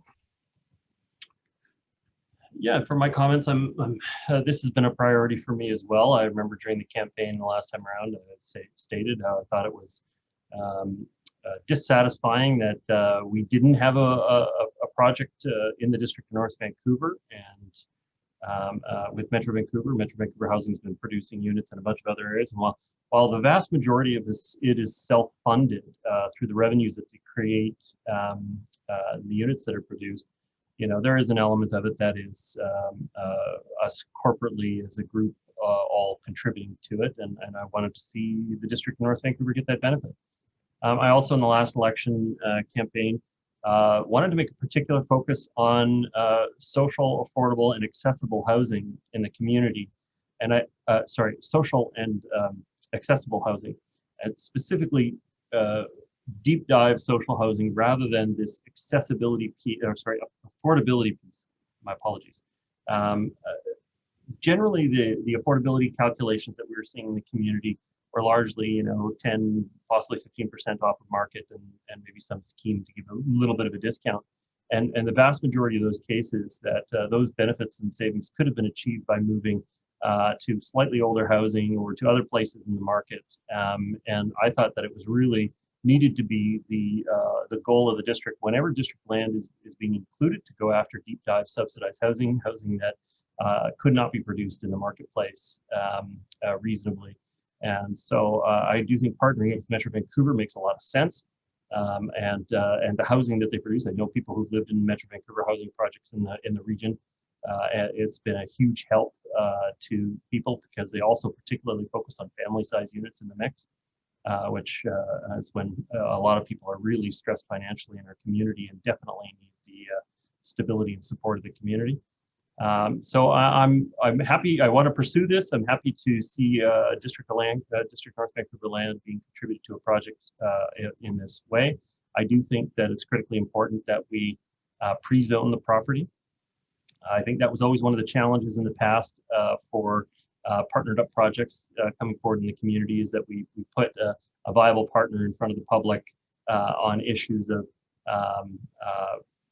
they wanted to talk about all the good things that they could do in the community, and the community wanted to talk about massing and egress and form and all of the other matters that neighbors deal with. I really want to see us lead this as a district and lead the rezoning process to make sure that we are helping make this happen, obviously with the Metro Vancouver in mind and Metro Vancouver needs being met by the form and massing that we're looking for on these properties. But yeah, so I'm very happy to support this initiative and look forward to seeing what staff come up with in conjunction with Metro Vancouver.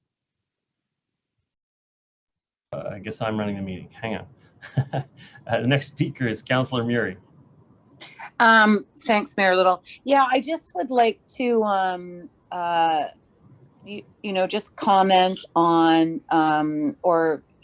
suggest to staff that we make sure we're strategic and looking at the sites that are available.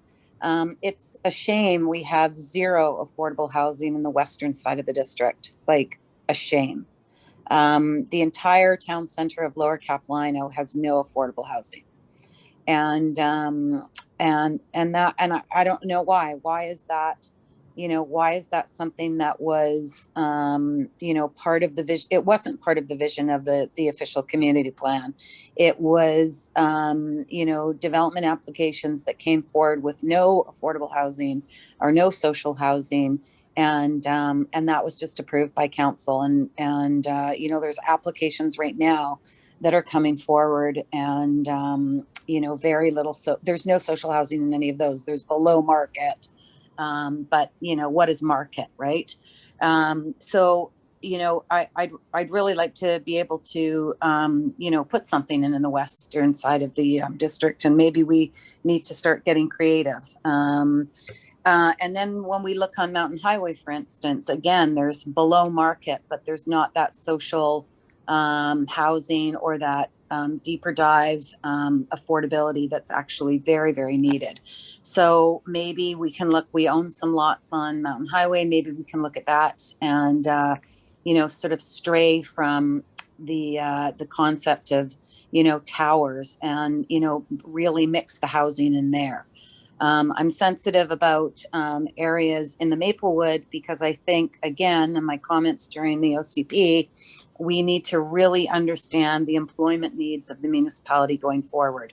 If you don't want people driving over the bridge and you want to create some employment opportunities here and certainly allow existing businesses to remain, we really need to look at that, business area in Maplewood and understand what the Tsleil-Waututh plans are moving forward for the potential ATR, and understand what we're going to need to, pick up in regards to what, they may not be able to, or it may not be their vision going forward. So we have to have those discussions and really understand that area before we start going down the road of, the past OCP or the past village centers concepts. Because again, the OCP needs to be malleable. It's a living document and things have changed. They continue to change and we need to be able to respond to them.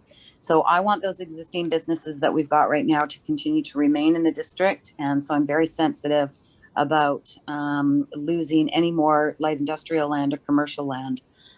So I'd like to look at strategic sites in existing town centers such as Lower Capilano or Mountain Highway. Thank you. Thank you, Councillor Murray. Councillor Kern. Thanks. Happy to support this. Thanks for bringing it forward, Councillor Bond. Just reflecting on the change, I do have the pleasure and the privilege of working with a lot of young people, and over again, they say that they don't see themselves having a future in the district of North Vancouver. And then I talk to parents or grandparents, oh yeah, my kids, of course they don't live here anymore, it's so expensive.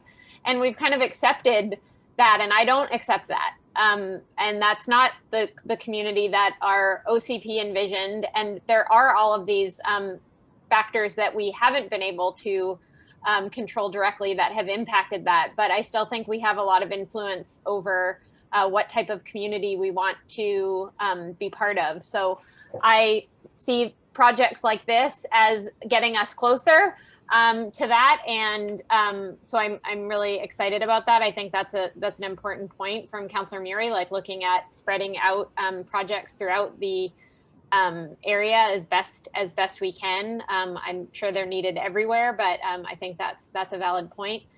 And yeah, I think that these types of projects, they're all needed. And Mayor Little, I appreciate your advocacy around, accessibility, even though you couldn't get those words right. But I was like, I'm following you. It's late, but yeah, I do think that I'm not sure what Metro, what their level of accessible units are, but I think that's always a need that's been identified. So anything that we can do for that. And then of course, around the pre-zoning, I don't think we're going to get a project from Metro Vancouver without a lot that's ready to go. So I think that would be critical. And I believe that staff has indicated that it will be fall of this year when they report back on Councillor Bond's original report, and maybe staff could confirm that. But I think that this is another step, because it's another opportunity that we didn't know about for the latest application process. So we don't want to miss any of those opportunities, because that need has been identified within the spectrum. So let's win. Let's have Metro give us that project. Thank you for your enthusiastic support. Councillor Forbes, the first time. Thank you, Your Worship. I just, maybe staff or maybe Councillor Bond can clarify this. When they say Metro Vancouver housing for affordable rental housing, we all know that affordable could be 10% below market definition with some people, or it could be like the words that have been used already, deep dive affordable. So is Metro Vancouver more like CMHC with set percentages at certain income levels, or is that something that would be negotiable with the district? Councillor Bond. Yeah, so Metro Vancouver's model is around 1/3 rent year to income. So that means that it could be someone at shelter rates living in one of those homes. It could be someone at a much lower income. And the remainder is that low end of market rates. Metro Vancouver does also have an income cap. So to make sure that those most in need on lower income households, and particularly families, are the ones that are residing in Metro Vancouver housing. Metro Vancouver's model is based on a self-funding model, which means that the rents that they make from the affordable housing pay for the development and the operations of the housing. So you can't get much more lower, deeper dive levels of affordability than their current model without senior government levels of funding. We were aware of that, but Metro Vancouver is actively pursuing those levels of government funding. So hopefully, Councillor Bond, hard to hear. Your audio is getting quieter and quieter and quieter. I don't know what it is. Okay, I will talk louder. Yeah, you're which part did you not hear? I think we were doing our best to hear everything up until the point that I interrupted you.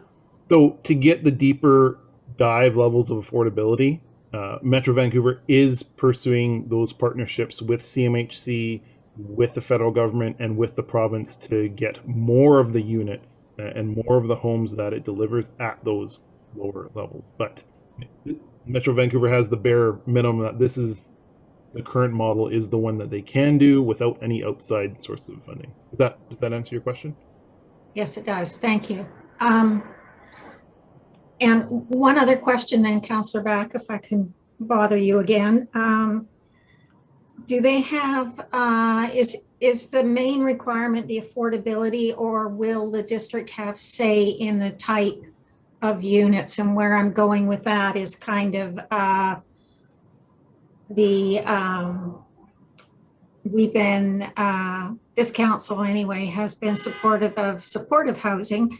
But we also, statistics show us, and the report that Mr. Thievin gave us earlier tonight shows there's a need in housing for the seniors as well as young families. So there's a whole demographic there of different types of housing. Will we get a say in that, or does Metro Vancouver basically lay out the plans and then give them to us? If we make the land available and pre-zone and everything else, then do they then come and tell us what they're going to build, or are we going to have input into what we actually need? My experience being on the housing committee is that there's always a discussion of back and forth. Metro Vancouver's model is primarily housing for families, so that's larger units, but there is smaller homes, 1 bedrooms included in some other projects, but they tend to focus more on the 2-bedroom, 3-bedroom, which, for seniors or adults living with adult children, there's a wide spectrum of people that the homes that Metro Vancouver provides can be a great home for. Okay, thank you very much. Okay, Councillor Bond, a second time. Did you cover your own comments? I'm just trying to remember what I was going to say. Yeah, I think we'd had a little bit of discussion about sites and where a site might be located. I'm wondering if staff can maybe comment on those 6 sites that council had identified last fall with the scenario-based motion. Looking at those sites, is there any of those sites that staff might think might be a top contender to bring back for further council discussion this fall? Mr. Milburn. Thank you, Worship. Councillor Bond, we are returning information this fall to council about scenarios on those 6 sites, as previously mentioned tonight. We do recognize that those 6 sites are really reflective of existing opportunities. So these are lands owned by the district, and we don't have lands equally distributed across the district that are currently owned by the district. So that is one of our challenges. One of the things that we can point out is with council direction, we did pursue this same revenue source approximately a year ago on the 4 lots on just off of Riverside in the Maplewood area. And if the desire was to expedite the process as quickly as possible through a district-led process, if that was council's intention to prepare a site for a zoned site, so pre-zoned in a sense, to make an application that has the best chance of success, our recommendation would be at this stage to look back to that same application site, which we had previous direction on from council. Now that wouldn't preclude us to continue to pursue opportunities elsewhere across the community, but if the challenge is timing, then we would suggest going back to that same site, which we understand was very highly ranked by Metro Vancouver. It just didn't make into the very top tier, likely in part because it wasn't fully ready. It wasn't a zoned site. And so zoning it would help us cross the finish line in our mind. And so if council wishes to provide that direction tonight, we would then start working this summer in the background, preparing information with a bylaw for council and public consideration this fall, early fall, so that we could have it ready and zoned for the application in the later fall. Thank you, Worship. And we do have a resolution to that effect if council wishes to pursue that direction with the Riverside property. Thank you. I just wonder on that point, is there, would any of the other sites be able to be zoned by the time the December 31st deadline when the submission is due, or would we, if we did not go in that direction, would be submitting a site that is not pre-zoned and potentially would rank lower than the other municipalities? Okay, Mr. Bilber, were you able to hear that? Your Worship, I believe with reading of lips a little, I was able to see that are the other sites that are in the 6, are there opportunities as well? And I would say yes, with council's direction. I would say those other sites have probably less due diligence on them in terms of servicing and access.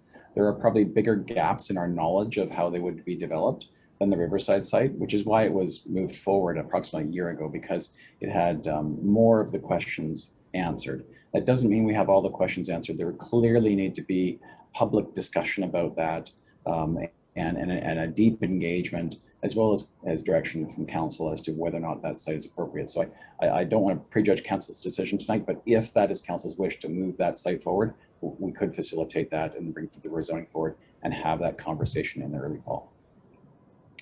Well, I would like to make a motion, and we can vote on it separately, because I think that's it is a quick decision, but it might be one that results in us actually getting a Metro Vancouver housing project. So if there's a council support, I'd like to test on top of the 2 recommendations in the report that yeah, why don't we'll run them as 2 separate motions, but I think staff already have the wording of the second motion prepared. But we already have the first motion on the floor and seconded properly. So why don't we do that first? Councillor Muir, your hand is up. Well, I mean, this is exactly what I mean. We need to look at that Maplewood area, and staff have advised that we're going to be reviewing the Maplewood plan. And that is our only really true last employment area. And the site that Councillor Bond's talking about is right smack dab in the middle. And, it just goes to show that this plan is not as malleable as it should be. We need to go back and review that plan. We have lost a significant amount of employment opportunity with an area that we really have no idea what the future is on it, which is that ATR off Dollarton Highway. And we need to be able to set aside what, light industrial commercial property we have left. To be able to concentrate an employment area. There are other areas in the district that we could rezone next week. If staff wanted to rezone them, they would bring forward other sites easily by the first meeting in the fall for us to look at a rezoning. And there are other properties that could accommodate a Metro Vancouver affordable housing site. But as we continue to build more and more and more residential everywhere, you run out of these areas to allow, businesses such as Central Motors, for instance, that are facing, the closing of their business because they're being pushed out by potential development and increases to their lease that they can no longer afford. Like, business is being pushed out everywhere. And this council needs to set up and pay attention and balance the needs of the business community, the small business community, and affordable housing. We've done a lot more affordable housing than the previous two councils did. And it's just, we have other sites. But I feel like we're going to start chipping away at Maplewood if we use that site at the intersection that has been debated already. It's just going to continue to go down the road, and we're going to look at this artesian commercial concept that is not going to support dirty businesses like Central Motors. It's not going to support the number of trucking companies that we need to keep on the North Shore. Like, we need to review that, and this council hasn't. So why can't we look at other sites? We've got 6 other sites. And in fact, right now, I can't even recall the 6 other sites. So I think it's a bit unfair that at the last item, at 10 o'clock at night, we're determining sites, before we can even recall what they were. So Councillor, I think I'm just going to intervene here. Sorry. I give you a full 6 minutes before. And now I've given you another 2 minutes. We have to move on. I think this is just the totally inappropriate way of doing it. I'm totally supportive of Metro Vancouver housing. I just would like a little bit of leeway in regards to anything I say by some of the councillors. You're out of order. There is a properly. I support all of your motions. I support all of them, and I get nothing. Nothing. Councillor, there's all members of council, there is a properly placed motion on the floor for discussion, and we've completed the discussion. I see no further speakers on it. I'm going to call the motion on that first item. All those in favor? Contrary minded? Motion carries. On the second piece, Mr. Milburn, are you able to put the wording up on the second motion? Thank you, Worship. I'll just ask the clerk to pull the item. Council's review. And Your Worship, this motion, I'm just waiting for that to return.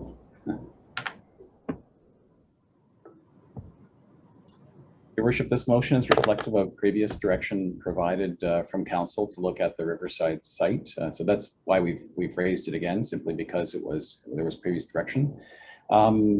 You'll note that it just refers to the current official community plan designation of the property of a 2.5 FSR that may include community uses on the ground floor. So this is similar to approaches we've taken in other locations. It would be a direction to staff to prepare the necessary bylaws for the community consideration and for council's consideration. And then of course start to prepare for the grant submission subject to that approval. So if that was council's direction, staff could start the work this summer and then have that ready for the early fall for council's consideration and the community's consideration. Again, we're open to looking at other sites, but this is one opportunity that council had directed staff to pursue previously. So we brought it back before council for consideration. I'm going to take it as being moved by you, Councillor Bond. Is that correct? Yep. Okay, is there a seconder on the matter? Seconded by Councillor Back. Discussion on the matter, Councillor Bond. Yeah, I just think as a late addition, the this site was one discussed with staff quite recently. We had discussed it before, and I think probably it's the only site that, given the timeline of the expression of interest, that we could put in the best position to achieve a Metro Vancouver housing project. The other sites that are on the six that are on the list have not had the due diligence that this one has had since it's been previously submitted. And I do think it is important to make sure that whatever submission we do put forward for Metro Vancouver has the best chance for success. I think exploring other sites, particularly lands that don't exist in the town centers, such as Lower Capilano or Lionsgate or Lynn Valley, will mean that we will not be successful in getting a Metro on this round. So I think this one makes sense, and sorry, I don't know why my mic dies at the end of the night, but I think that this project makes sense because it was previously supported and we've done the due diligence, and moving forward, I think this is our best opportunity. Okay, thank you. Councillor Back is the seconder. Nothing to add to that, Your Worship. I agree 100%. Okay, for my own comments, I'm struggling with this. I mean, this is 10 o'clock on the last meeting before the summer break. I mean, I see the strategic benefit of identifying a site early, but the public's had no advance warning of this. About the specific site, I actually think generally any conversations about this have not been about a part of a public discussion, and so I'm a little worried about us starting on this. I don't know what 2.5 FSR would look like on this site. I don't know how tall it is. I don't know what kind of access and egress this site would be able to afford with that kind of a density on it, what kind of parking level. So I'm really, while I think that if this is, I think what staff should probably do is instead be identifying their top recommended sites, and we can sort of look at which ones would be appropriate for a Metro project, maybe even have a conversation with Metro with 2 or 3 properties on the table. We haven't even talked to Metro about whether this is a site that they'd be interested in versus other sites in the district of North Vancouver. So I feel like this is a smidge premature. This is probably something where we should be sitting down with Metro and saying, you know, this is what we could do with a standalone site. This is what we could do partnered up with other agencies, and actually go and talk to them about it before we narrow the list. Because if they don't like the site for whatever reason, then we really have to reverse course. So I'm having difficulty with this as such a late addition without prior knowledge, and I even have to actually formally ask for an extension of the meeting in a moment. I think I'm going to vote against this at this time, but I think we've given enough direction to staff to really expedite sitting down with Metro Vancouver and talking about what options and sites may exist and what may pique their interest more or less. And maybe this is the one that comes to the forefront. I'd love to be able to see it with like what 2.5 FSR might look like on this site. In some places 2.5 FSR produces something huge and out of character with the neighboring properties, and in some cases it's quite reasonable. So at this point I'm not going to be supportive of this, but I do think we should have the discussion.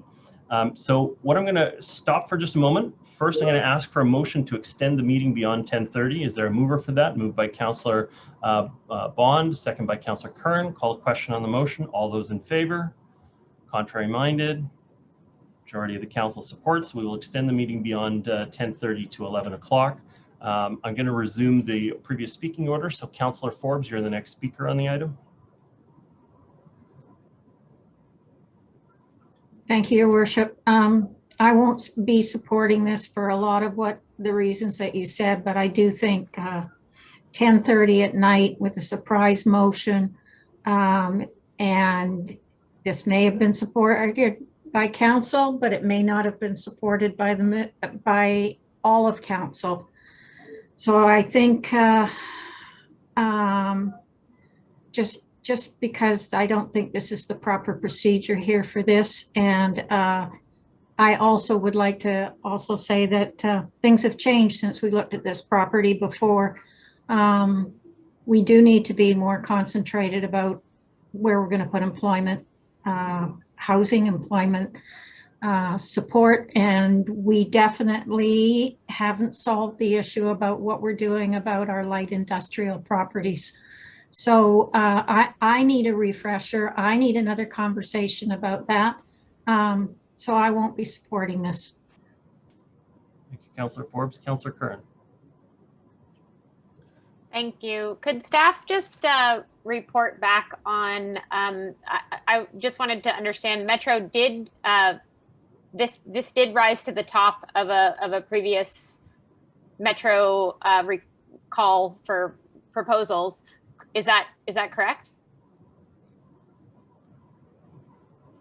Thank you, Your Worship. Councillor Curran. So we understand it was highly rated, but had not, it was not as ready as advanced and ready for development, in part significantly because it wasn't rezoned. And I'm not trying to overemphasize this site. I agree with council. Whatever site works best for council in the community, we would like to pursue. I simply raised it because of prior council direction to help speed up the process. If council wishes us to come back with more detail, of course, on all the 6 sites or other sites, we can do that. It will take time. We are scheduled to bring that information back to council as previously updated in the housing update we provided the last council meeting. So we will be returning that information to council. So there will be more information to enable council to make this decision. Yeah, I mean, I think I was supportive of this previously, although it's late at night. I'm sure I think I was. But I wondered if staff could just comment, because it sounds like we're all supportive of Metro, but we don't want to miss the deadline. So I think we need to understand how we get there, how we actually get this over the finish line in time. And with an upcoming 6 weeks of no meetings, what does that look like from a staff perspective? What are our options? Because I hear what people are saying. But I also I said I wanted to be the winner. I want to win. I want to get this Metro thing. So any thoughts to help figure out the timelines of what it would look like to look at 3 properties or talk to Metro Vancouver, as Mayor Little said? What does that look like practically?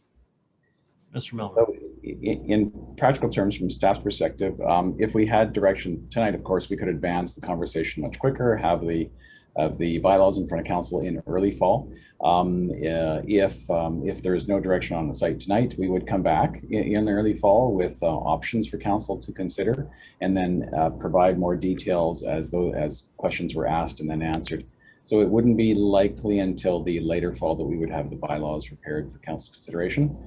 All of that's a bit speculative, given that, of course, we follow council's direction. Whatever is the highest priority for council, we'll pursue that. We just need to juggle our other projects in their order. But as I say, we simply raise this as an opportunity site based on prior council direction.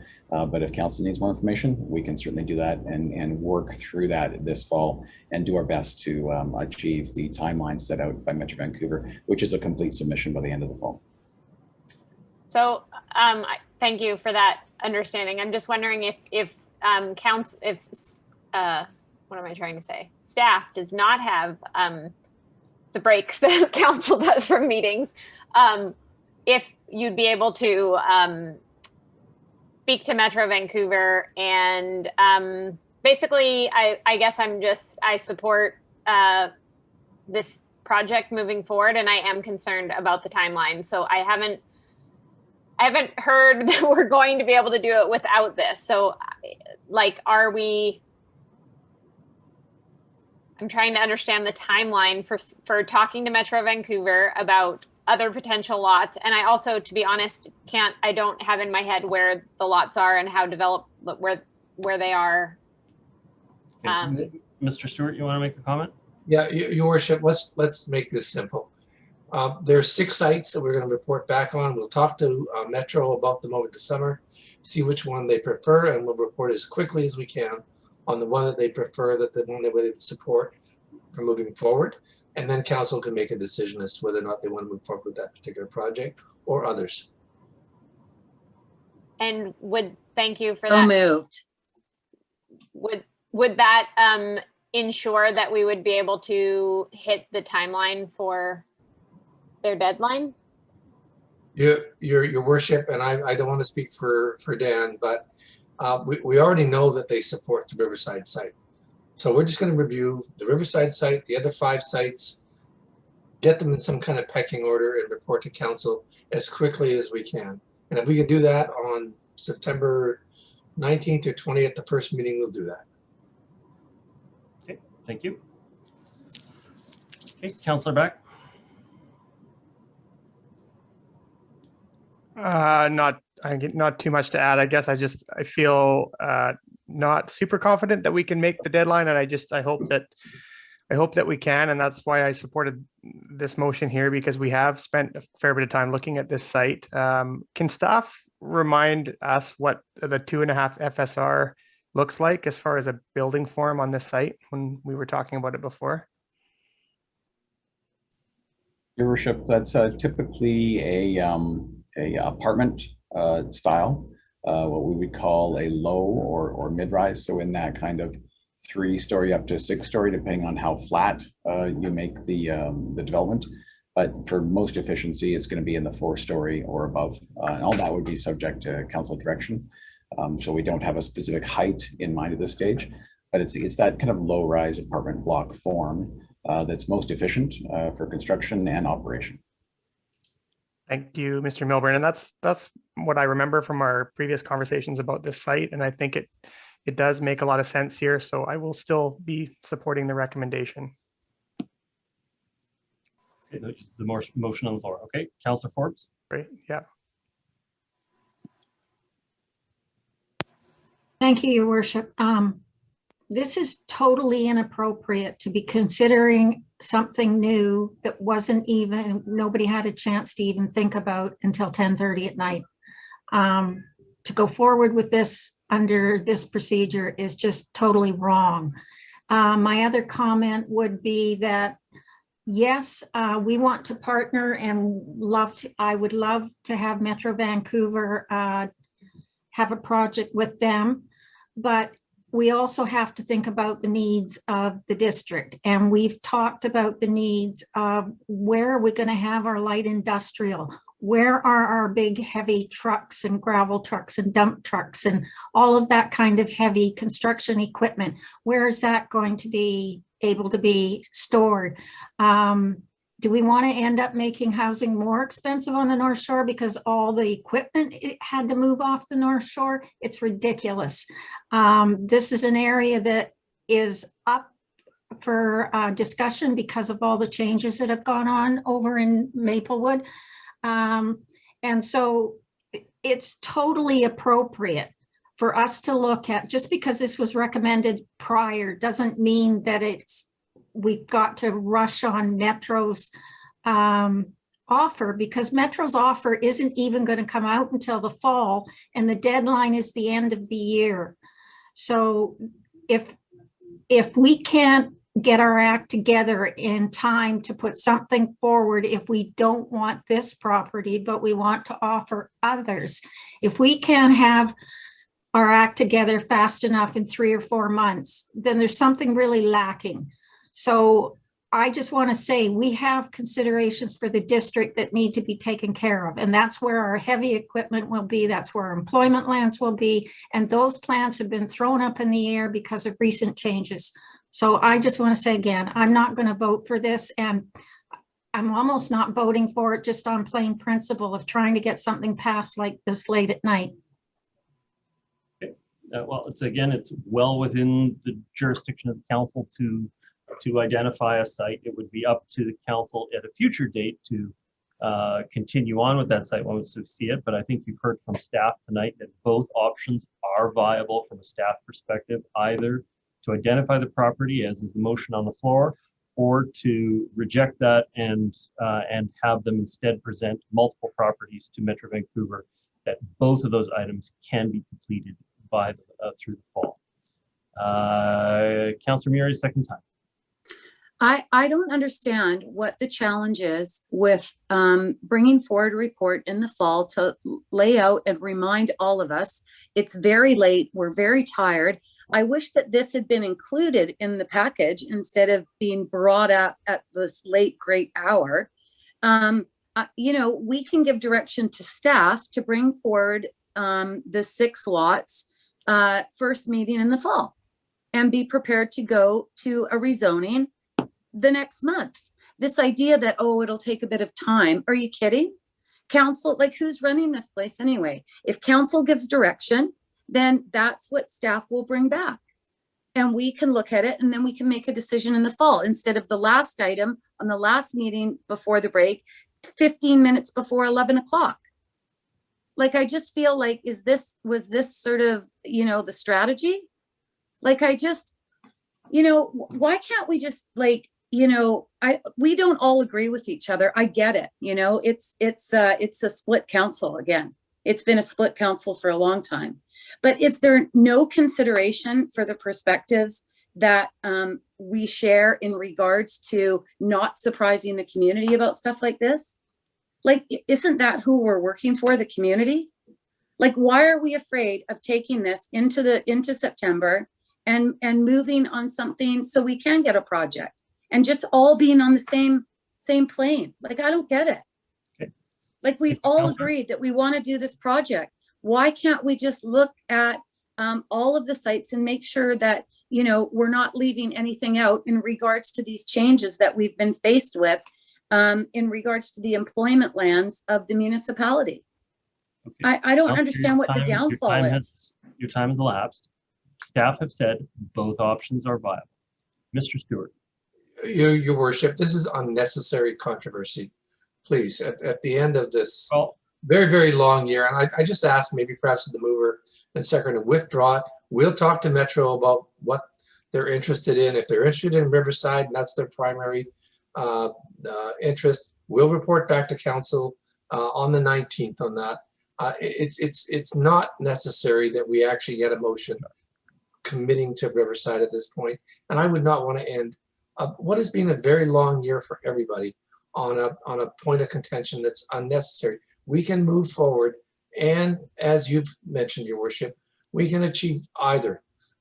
It's not necessary to have this one designated at this point. It would be nice, but it's not nice if we're going to be fighting about it. And I would just ask that we actually move on. I'm sorry, I'm talking to just you. Thank you, Mr. Stewart. So, Councillor Hanson, I really do want to hear your points, but I'm just going to go back to the mover. Is the mover considering that option? Councillor Vaughn. Well, so if Mr. Stewart, Mr. Milburn, my experience has been that a district-led rezoning takes longer than 4 months. How long did Delbrook take after council reconsidered it? Much longer than 3 or 4 months. And so, I think you've heard from staff that they're willing to prioritize it to make either option happen. So the question is to you, do you want to test the motion that's on the floor, or are you willing to? I just need a bit more reassurance that it's actually going to, if council chooses a site in the fall, in the first or the second meeting, that site could be rezoned before the submission deadline of December 31st, 2020. Mayor Little, if I can be allowed to speak, I think my vote will clarify this issue. Well, it may, but Councillor Hanson, I do want to get a direct answer to that. So let's be clear. I've said it a couple of times. Mr. Stewart has said it. Let's absolutely clear this for Councillor Vaughn's concern. Mr. Stewart and Mr. Milburn, it is both your positions that if council prioritizes a different site or a group of sites, if Metro Vancouver consults on multiple sites, the council will still have an opportunity to go through a proper expedited process through the fall and complete by December. I guess obviously that's going to be up to us going through the time, but we can meet all of the regulatory objectives during that period of time. Is that your view? Yes, Your Worship. Thank you, Mr. Stewart. Yes, Your Worship. Thank you very much. Okay. That hasn't been my experience in the past, but I will trust our staff on this one. I'm happy to withdraw with the staff direction that. Please don't yet. Please don't yet. I really want to hear Councillor Hansen's view on the matter. Councillor Hansen. Well, thank you very much. I mean, obviously, I'm as eager as anyone to see a affordable housing project come to fruition, especially from the Metro Vancouver Housing Committee. But I'm not going to be voting in support of this particular site at this time. There's other sites available. There may be better sites available for this particular Metro project. We have assurances that we can choose these other sites within a time frame that's appropriate. And this particular site wasn't on the agenda. So I am going to be casting my vote against this, the pre-committing ourselves to this site. And it seems to me that ends the issue. So the sooner we call the vote, the better. Thank you, Councillor Hansen. Councillor Bond, are you withdrawing your motion? Nope, just vote on it. Okay. All those in favor of the motion on the floor? Opposed? Nay. Nay. Okay, so it's defeated with 5 votes against. And then I'd like to put another alternative motion on the floor that staff, actually, we don't need an additional motion. Staff already have the direction from the existing motion on the floor. That should be satisfactory. I see nods from Mr. Milburn, and I believe that was what Mr. Stewart said as well. Move adjournment. Okay. Well, Council. Happy summer. I really wished I could provide you with an early finish to an evening so we could have lots of reports and wrap up easily. But somehow we managed to make 5 items, because if you take off the adoption pieces, 5 items last the whole evening. But I can't think of anything I would have entirely gotten rid of. Mr. Stewart may have different views on that matter. But I want to thank everybody for all their hard work through the spring. We've had a lot of meetings. We've had a lot of contentious issues. Members of council, I got to say, in our first year as a council, it was hard to get people to talk and share their views and others. But you've seen this council over the last 3 years. Everybody on this council has had developed their voice and been able to speak on quite a number of issues. It's now something we have to battle back against slightly the other direction, but I did just want to say how appreciative I am of the civil tone that we have been bringing through very, very contentious issues for the community. Mr. Stewart, your comments? Yeah, Your Worship, I just want to comment. We have made a lot of progress on council's priorities. You have.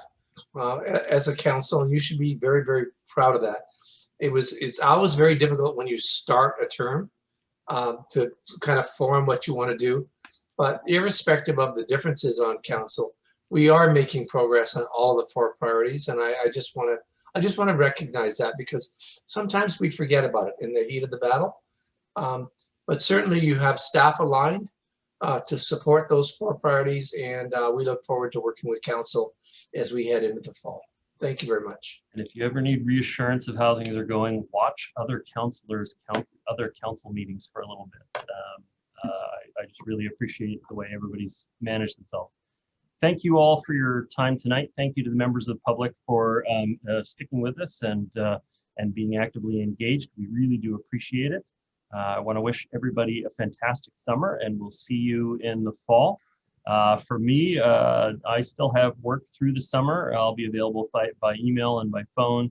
And if you have issues you need me to address, other than camping with the kids in the general area, I'm not planning to head anywhere. So I'm always available to connect if you want to go have a beer in Deep Cove with Councillor Back or whomever. But I wish you all the best this summer, you and your families.